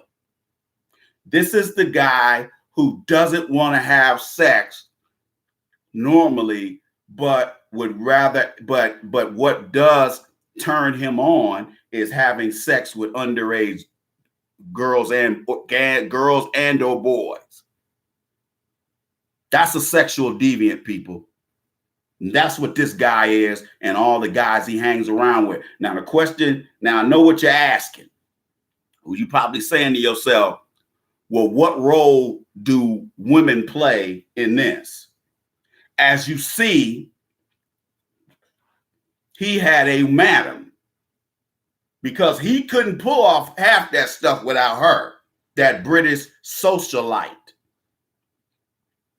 Okay? He couldn't have pulled off half that stuff if it wasn't for her. Because other women would trust her because they'll say, oh, well, she seems cool. So, I know he's a pig, but he must be legitimate or she wouldn't be hanging around him. They know that. That's why I say they use older girls that they either turned out or they use them as negotiators and brokers to gain the trust of the target girls, which are the 13, 14, and 15-year-old girls. You see? And but here's the thing. A lot of guys like Epstein, the smart ones do their dirt outside the United States. How I know? Because when I've gotten on international flights and before we get to country, the flight attendant is passing pamphlets around to everybody saying, if you're coming to this country for to sleep with underage kids, know that the federal government has a treaty with this country, and you will be prosecuted back at home in federal court. That's why they do that. Because a lot of these sick ass sexual deviants, especially the ones with money, go to these foreign countries to do their dirt. Because all they got, when you in a poor country, especially a Latin American country or African country, all you got to do is go up to some some starving, hungry motherfucker and say, hey man, I'll give you $100 if you find me some girls to fuck. And in 15 minutes, that motherfucker will be back with a crowd of bitches.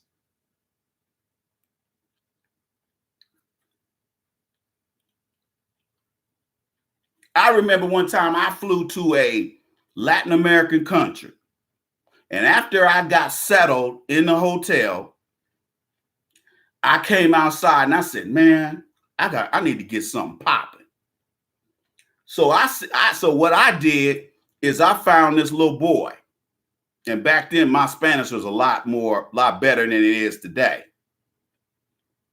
And so I came up to this boy and I started speaking Spanish to him. And I asked him, I said, hey man, do you know any women over 18 that I can meet? And I gave him $10. Not only did he return in 5 or 10 minutes with some women, but he came back with more than one. With a woman, he came back with two. You understand me? And I gave that boy $10. What do you think I could have got if I offered him 100 and told him, hey man, can you find me an 11-year-old girl? You see where I'm going with this? See, I've been overseas. So I know the kind of devilment that goes on around there. See, I ain't one of these sheltered Negroes that ain't been out the city or the state or the country.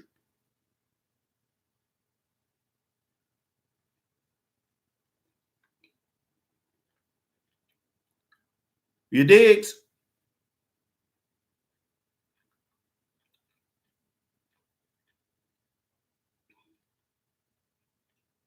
That's why I try to explain to people that when I do this broadcast, I'm not talking out of my ass, dude. I've lived it.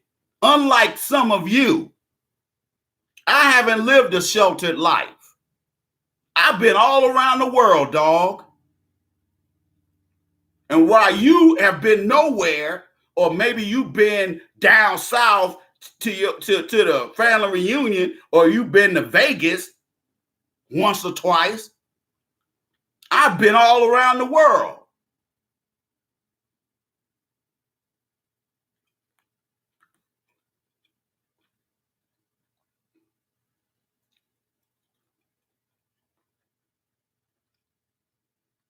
This guy knows where the bodies are buried. And somebody felt that it was in their best interest, allegedly, or possibly, or potentially, which is the reason this guy isn't here anymore. Now, again, you can come to whatever conclusion you want to come to, but I'm going to tell you right now, this stinks. This whole situation, based on all the people that this guy knows around the world and the dirt he has on them. Because what I didn't mention was the fact that he's got recordings, he's got evidence on these guys. Did y'all know that? He's got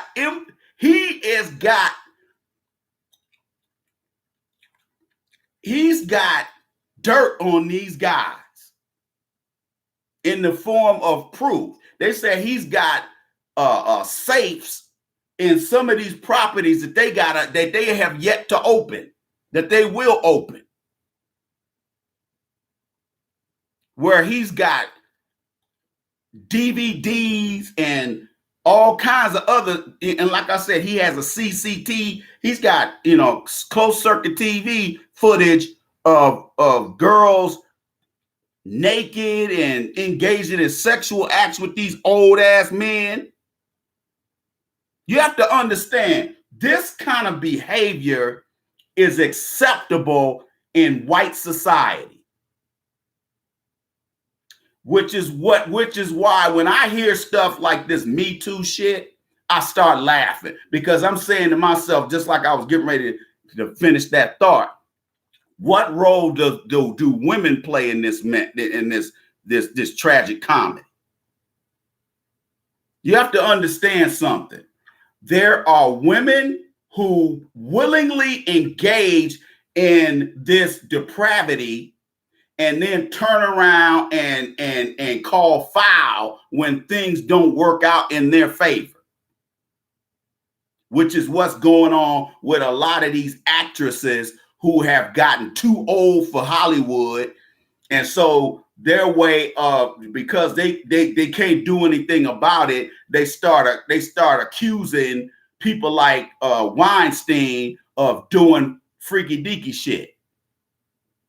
But when they were still young, it's so-called young and fine, you never heard any of this shit, did you? But all of a sudden, when they get old and haggardly, all of a sudden now, Weinstein grabbed my ass at a party. Weinstein took his dick out of his office. Man, please. You have to understand, if people like Epstein and Trump and some of these people engage in this depravity as males, you might want to ask, well, who's these guys' mamas? Who raised these guys? You can't totally point fingers at these white males and not equally point fingers at the white females who frequent this kind of shit so they can meet a billionaire. I'm not talking about the minors. We're not talking about minors here. I'm talking about the women who are over 18. They know what time it is. When Prince was living, if Prince put out a press release that he was having a party in Minneapolis, it'd be damn near all women there. And you ain't gonna get in there. Your black ass ain't gonna get in there. Okay? I'm not saying because somebody goes to a party that they should be sexually assaulted. That's not what I'm saying. What I'm saying is when you go in there and put yourself in positions where you in these private rooms alone with these guys, you know what time it is.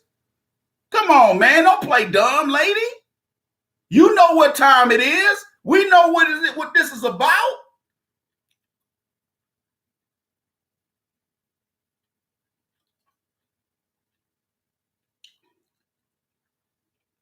See, that's why that sugar baby shit is a joke compared to this shit. Because them little weak ass, little ugly ass rich dudes that's on seekingarrangement.com, them little weak, ugly little motherfuckers, those are socially awkward, weak ass simps and tricks anyway, who don't know how to talk to women, but they got money. This kind of shit is something totally different. So whenever you get these women that say, oh, we get ready to go to such and such house up in the Hamptons and it's going to be all these dignitaries and all these actors and Hollywood types up in there, bruh, the cocaine is flowing like an avalanche. The weed is by the bowl full, by the bag full, by the trash bag full. The alcohol is flowing like rivers. Okay?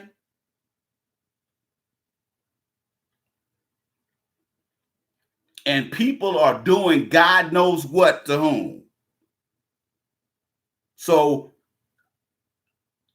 absent or excluding the minors who were affected by this predator and other predators alike,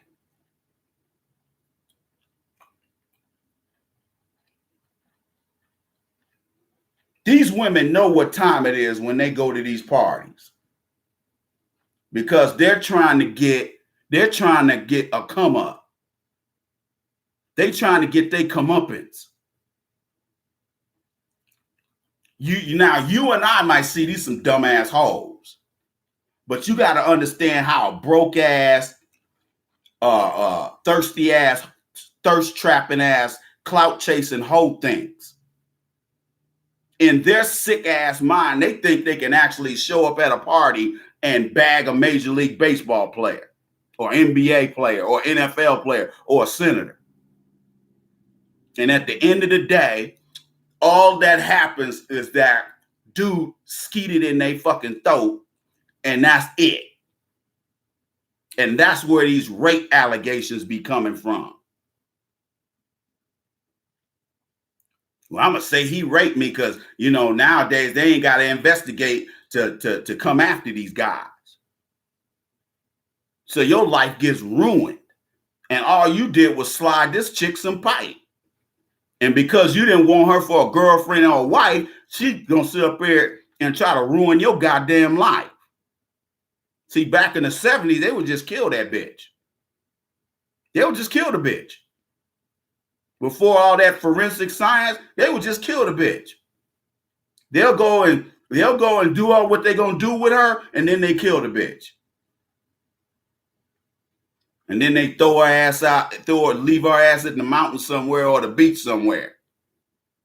That's why back in the 70s and 80s out there in Southern California, it was always some hillside strangler, the such and such, the night stalker, and all. I mean, it was, and they always white dudes or Hispanic dudes going around killing women for fun. They don't do that shit no more because forensics done got too good. You got to understand, some dudes can't handle getting played by a woman. See, you and me would just walk away with our feelings hurt and heal over time. These dudes are sitting there, I'm gonna kill that bitch. And that motherfucker will wait till he devise a plan. See, them white dudes don't play. That's why I be telling you black women, y'all think y'all want a zaddy? Go get a zaddy. And it's all kind of black women ending up dead at the hands of their white boyfriends and husbands. Yeah, just seething. I'm gonna get that bitch. And the thing about a white dude, he won't have no expression on his face.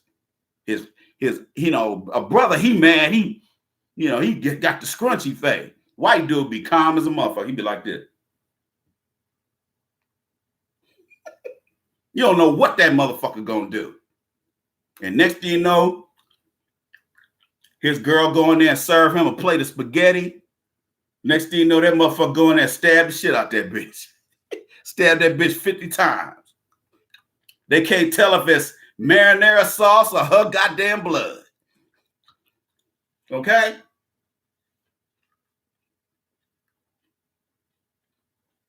least with a brother, you might just get your ass beat. With that white dude, you might end up in the backyard on the other side of the dirt. Okay? And they might not find your ass till somebody buys that property 30 years later and they get ready to put a pool in the backyard, and here they come. Here they come digging up your bones. And how they know it's a black woman's because there's that weave hair laying right next to the skeleton.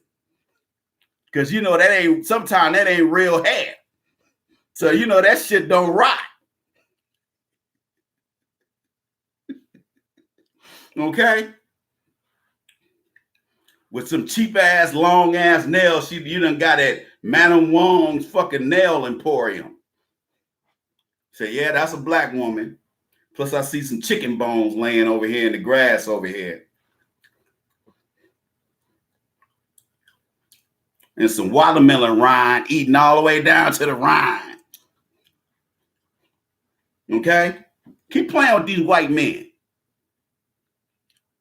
See, you looking at getting a white man for a novel because you want a mixed race baby with good hair, and he looking at you like you're a thing to him. He's collecting. He's a collector, and you're a thing to him. You ain't even a human being to him because historically he can't see you as a human being.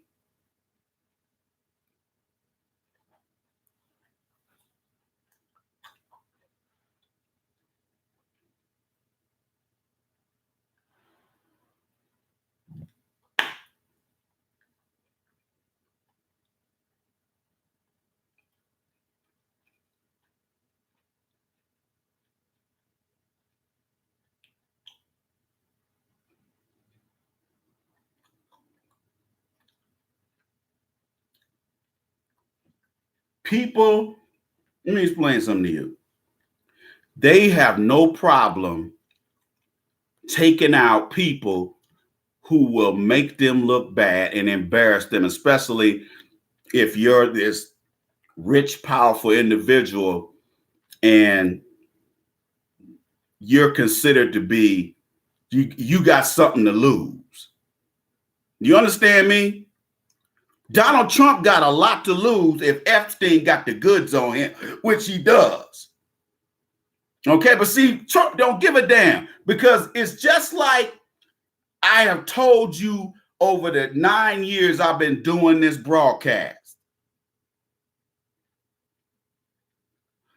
Women don't care about your morals.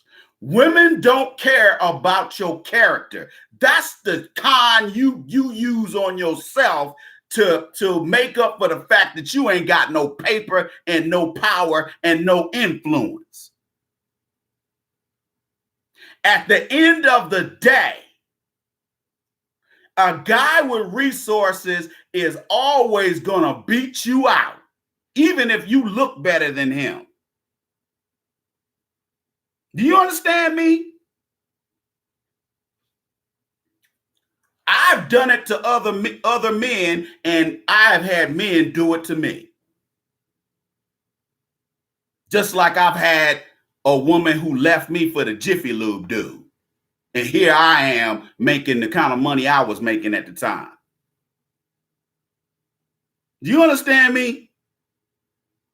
See, black men you're socially naive and gullible about women compared to all these other men. See, these other men, they can still get women within their race group, unlike you. See, most black men out here, a lot of these black men are nerds. You're socially awkward nerds because you grew up in a house full of women, no father in sight, and nobody schooled you on women. So you grew up socially inadequate. You graduated high school, never kissed a woman, never got none, never even rubbed on a pussy, nothing.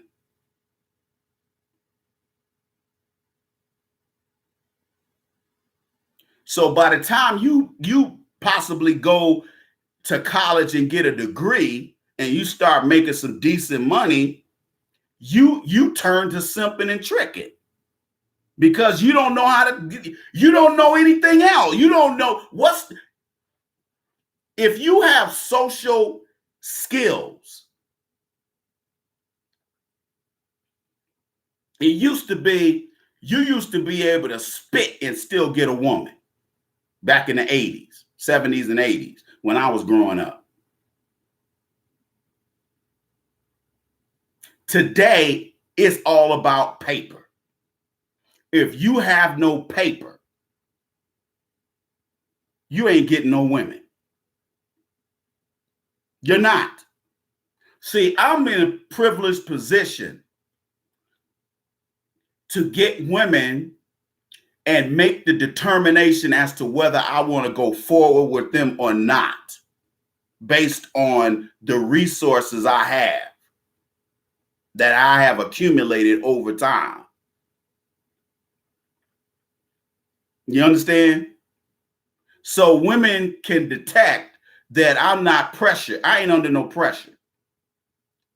That's why women today say they want nice guys and guys like that. No, they don't.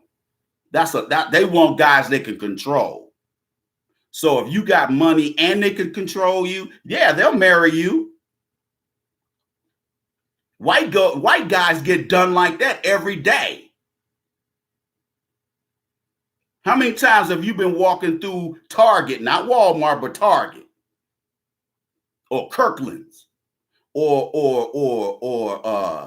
Lowe's, and you seen some attractive Caucasian female that's probably about an 8 or a 9, and her husband looked like Buddy Hackett. The husband looked like some goofball. You think that's her brother, and it ends up being her husband, and you're like, well, what the fuck? But then you find out that his family got money. His family are real estate developers. You see how that works? I don't date women who cannot complement my education and my businesses. If you can't complement what I bring to the table, why am I dealing with you? I don't need no pussy. I ain't out here. Look, I'm almost 60 years old. Do you really think I'm be out here trolling the streets, trying to get ass at my age? Now, I'm not saying that you don't see old sneaky Pete ass niggas that my age that do that shit. That's niggas that didn't get no pussy when they were 20 that do that shit. Okay?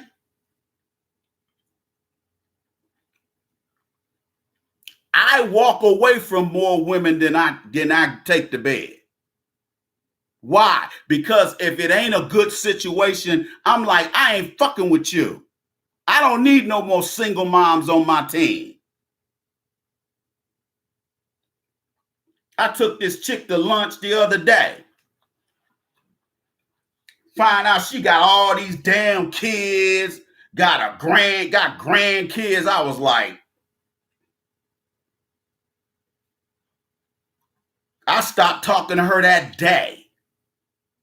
I deleted her text and her number that day.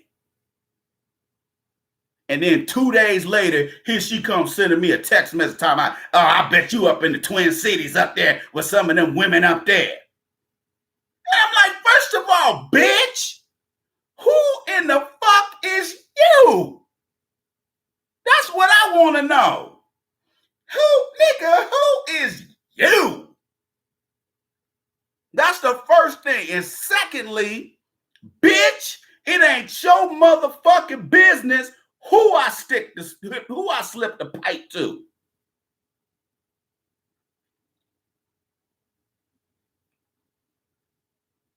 And then I cut her ass off again.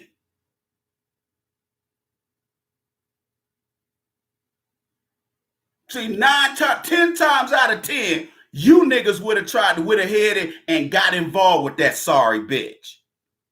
And have her turn your life upside down. I don't waste my time with garbage hoes. Sometimes you don't know what you getting, because see, this chick thought she was slick. She didn't do a lot of talking.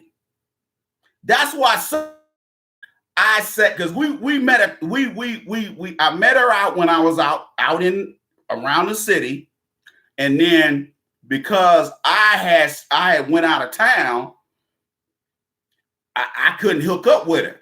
So when I got back, I said, hey, why don't we she said, I tell you what, let's meet at this really nice park. And so there's this really nice park that got these falls and stuff. And so I met her over there. Boy, some badass. Boy, it was some bad bitches out there that day, nigga. Oh, it was some bad honeys out there. Ooh.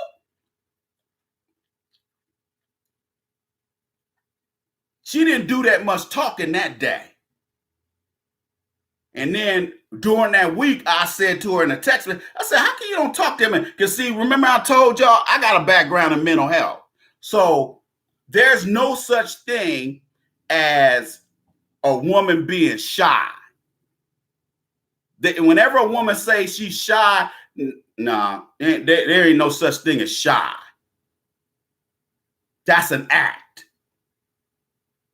What they're trying to do is keep from opening their mouth and incriminating themselves. And see, I know the hustle. So what I said, okay, I'll fix your ass. I said, well, there's this restaurant I want to try. I'm gonna meet her over there, and I'm gonna see if she'll open up. And sure enough, she did. Now, for the price of $10, I got a chance to find out what she was really about on the front end rather than the back end. Okay. Now, remember, I said a third of the women out here in America dine and dash on men, primarily online, though. That's not to say they won't do that if you meet them in person. That doesn't mean they won't pull that shit if you met them in person, though. You digs?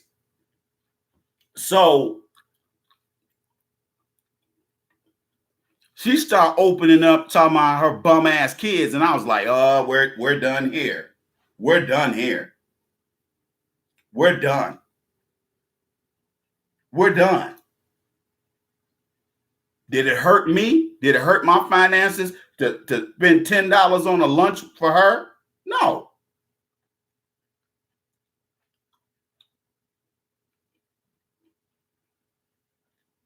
But it must have hurt her feelings if she wouldn't have sent me that text talking shit. You see what I'm saying? This is why I try to explain to black men. If you are socially naive and gullible, get some game, nigga. Read some books. Hire me as your life coach. I have clients right now that have hired me specifically to get their confidence up so they can talk to women. Because these guys get bullied by women on a daily basis. At the job, out in society. And a lot of these guys are you guys. Now, you may be in the chat room trying to talk tough and try to act like you some G, but you know damn good and well you a no pussy getting, dry dick having, dry ball having nigga nerd.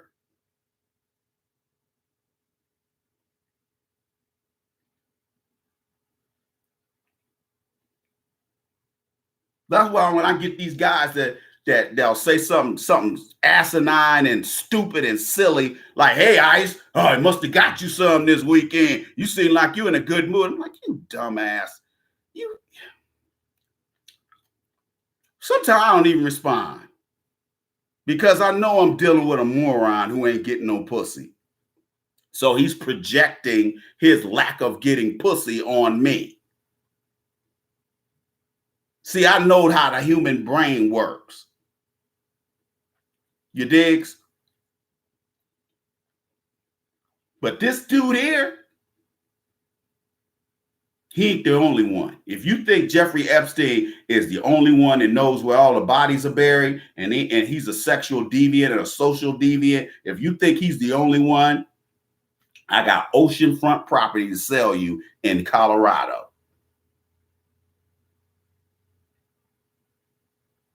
See, you got to understand about the internet.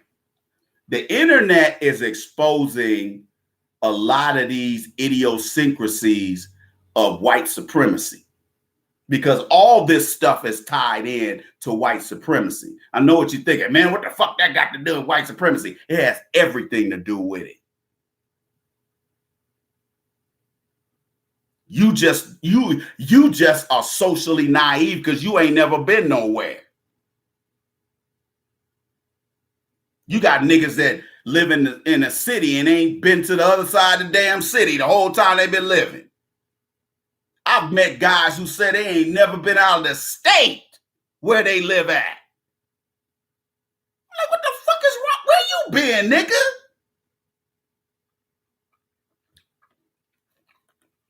It is almost criminal for you not to take your children anywhere.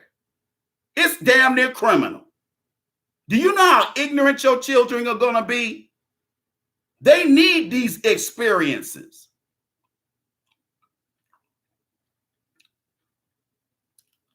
Yeah, well, now I ain't gonna say she was trying to run things. She was being deceptive. Because here's the thing, people. When a woman decides not to talk, she's lying by omission. Okay, it's still lying because you're trying to keep from exposing the real you. Which is why you got so many men raising hell about fake eyelashes, fake hair, fake eyebrows, fake every goddamn thing, fake titties, fake asses. Men are sick of this shit.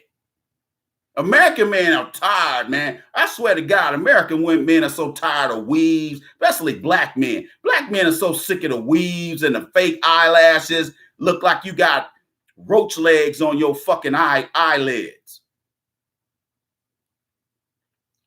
I won't even date a woman with a weave. I don't give a damn she white. I don't date black women with weaves. Whenever I meet a black woman and her weave, she got a whole nasty weave on her head. I don't give a damn if she got money. I ain't dating you.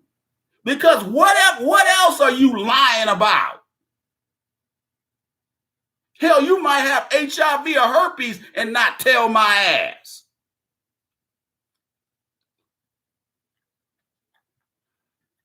Fuck out of here. That's why I tell brothers, hey, make sure you put a hat on that soldier, dog. You put a helmet on that soldier. Make sure you put a sock on that puppet. Because it is not worth catching diseases. And you can see a lot of niggas be like, hey, Ice, I'll be hitting it raw. That's because you ain't getting no pussy. You ain't had no pussy. The reason why you hitting it raw is because you ain't used to getting no pussy. See, if you've been getting yours over the years like I have, you are comfortable wearing condoms, even if you don't want to wear them.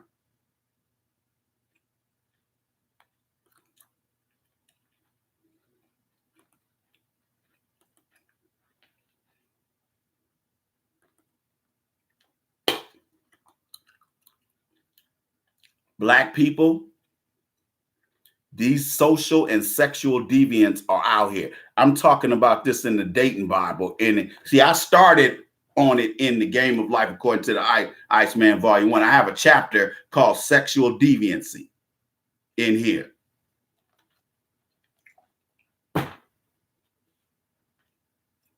I'm going to go in depth in the dating Bible.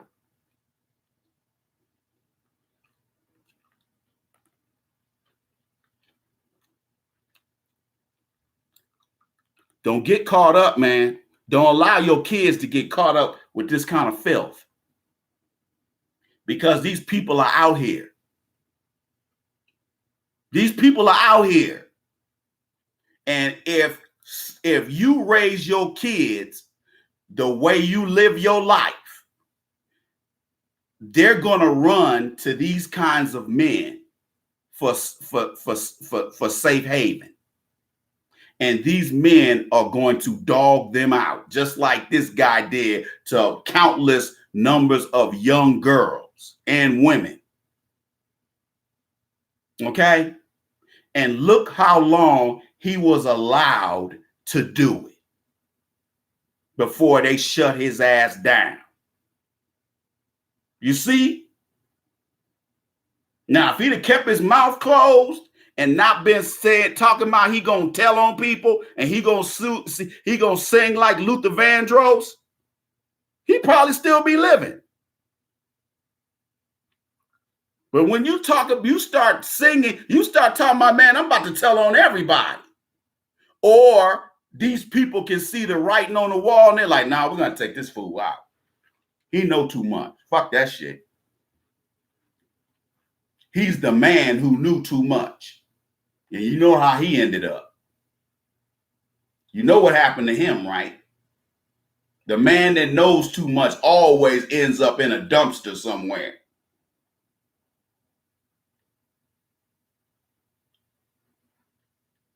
And your children will be preyed upon by these kinds of men if you don't give your kids the right kind of attention that they deserve. They're going to run to these kinds of deviants out here, men like Trump, who ain't going to do nothing but skeet in their throat and then kick the bitch out at 2 o'clock in the morning when it's 50 below outside. And next thing you know, you getting a call from your 18-year-old daughter talking about, you know, a whole bunch of rich dudes skeeted in her throat and left her to die in the goddamn cold. And you gonna want heads to roll. But with these kinds of men, who gonna listen to your broke ass? Huh? Who gonna listen to you? Like I said, everybody, you gotta understand some people. Black folks love to run around and try to act like we the moral police. Everybody else brags about not being the moral police and about doing whatever the fuck they want to do.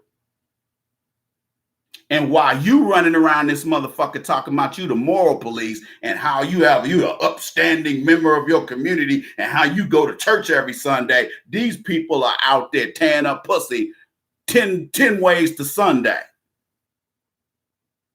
They out here raping girls and still live to tell about it. Meanwhile, you can't steal a hot dog and not do life in prison.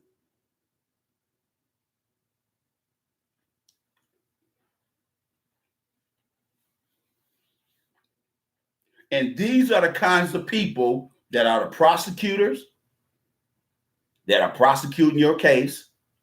They're the law enforcement officials who are arresting you and charging you. And they are the judges who are adjudicating your case. You can't get away from these kinds of predators to save your life. So you better wake up and realize you living in a violent, sexually depraved society. And remember this, what brought down Rome? Immorality, homosexuality. That's what brought Rome to its knees. And Rome is considered to be the greatest society there ever was.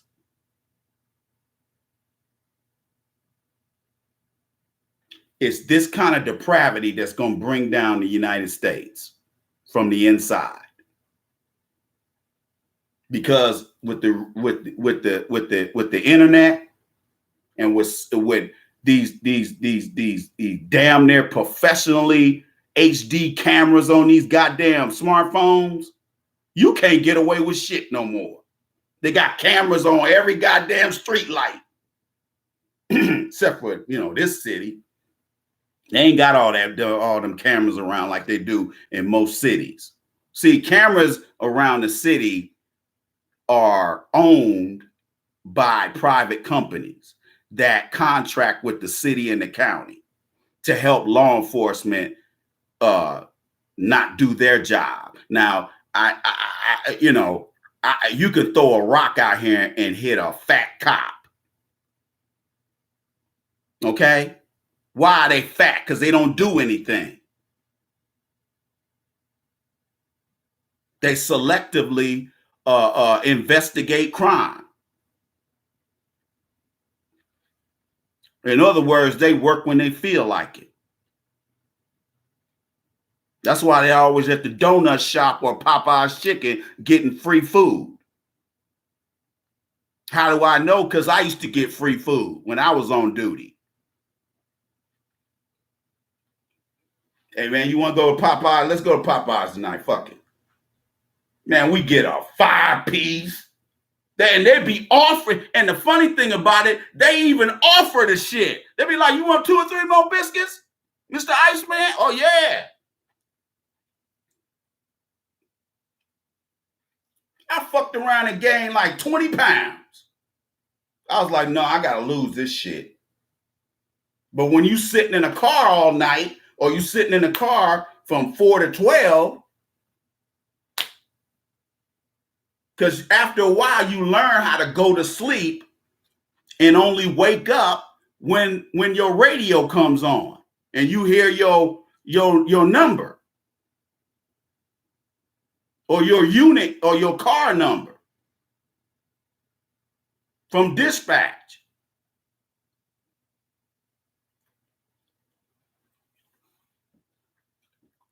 Unit 456, what's your 1020? You be wanting to say, why, motherfucker? Why you need to know where the fuck I am? See, now they got GPS on them cars. Okay? Because some motherfuckers will be sitting in their driveway in the car, sleep. You'd be surprised what some of these guys be getting fired over, man.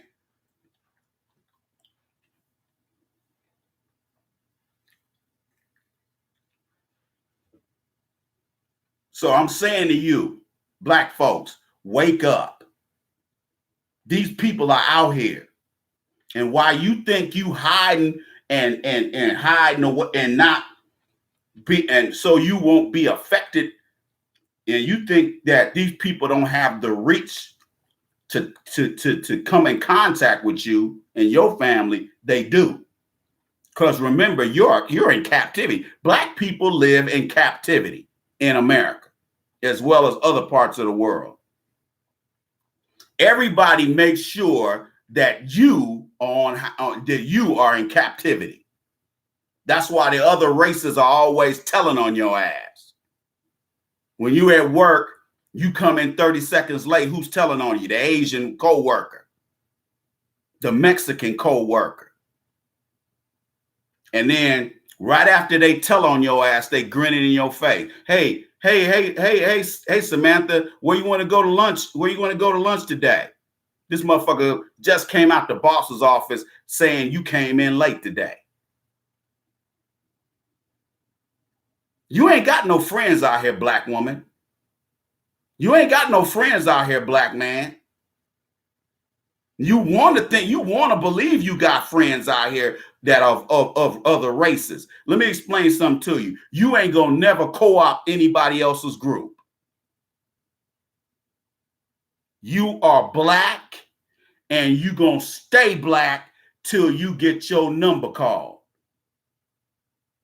And you better learn how to live and communicate and love and respect people who look like you instead of trying to co-opt somebody else's goddamn group. Because all those other groups are going to do is use you to forward their own agenda. And when they're done with you, they're going to discard your ass like trash.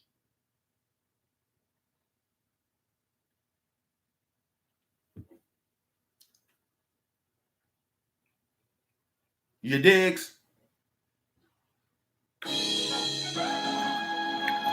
Thank you for joining the Iceman on another edition of the Iceman Show podcast.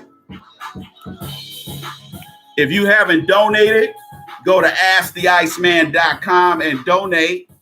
Otherwise, you can donate via the Cash App. And remember,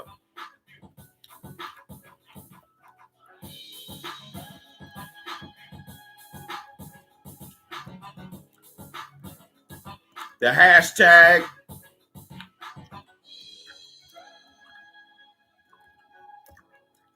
Tangible Reparations 2020, and hashtag cut the check.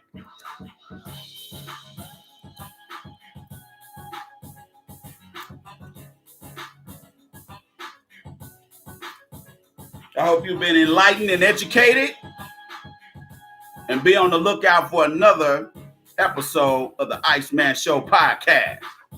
Holla at your boy.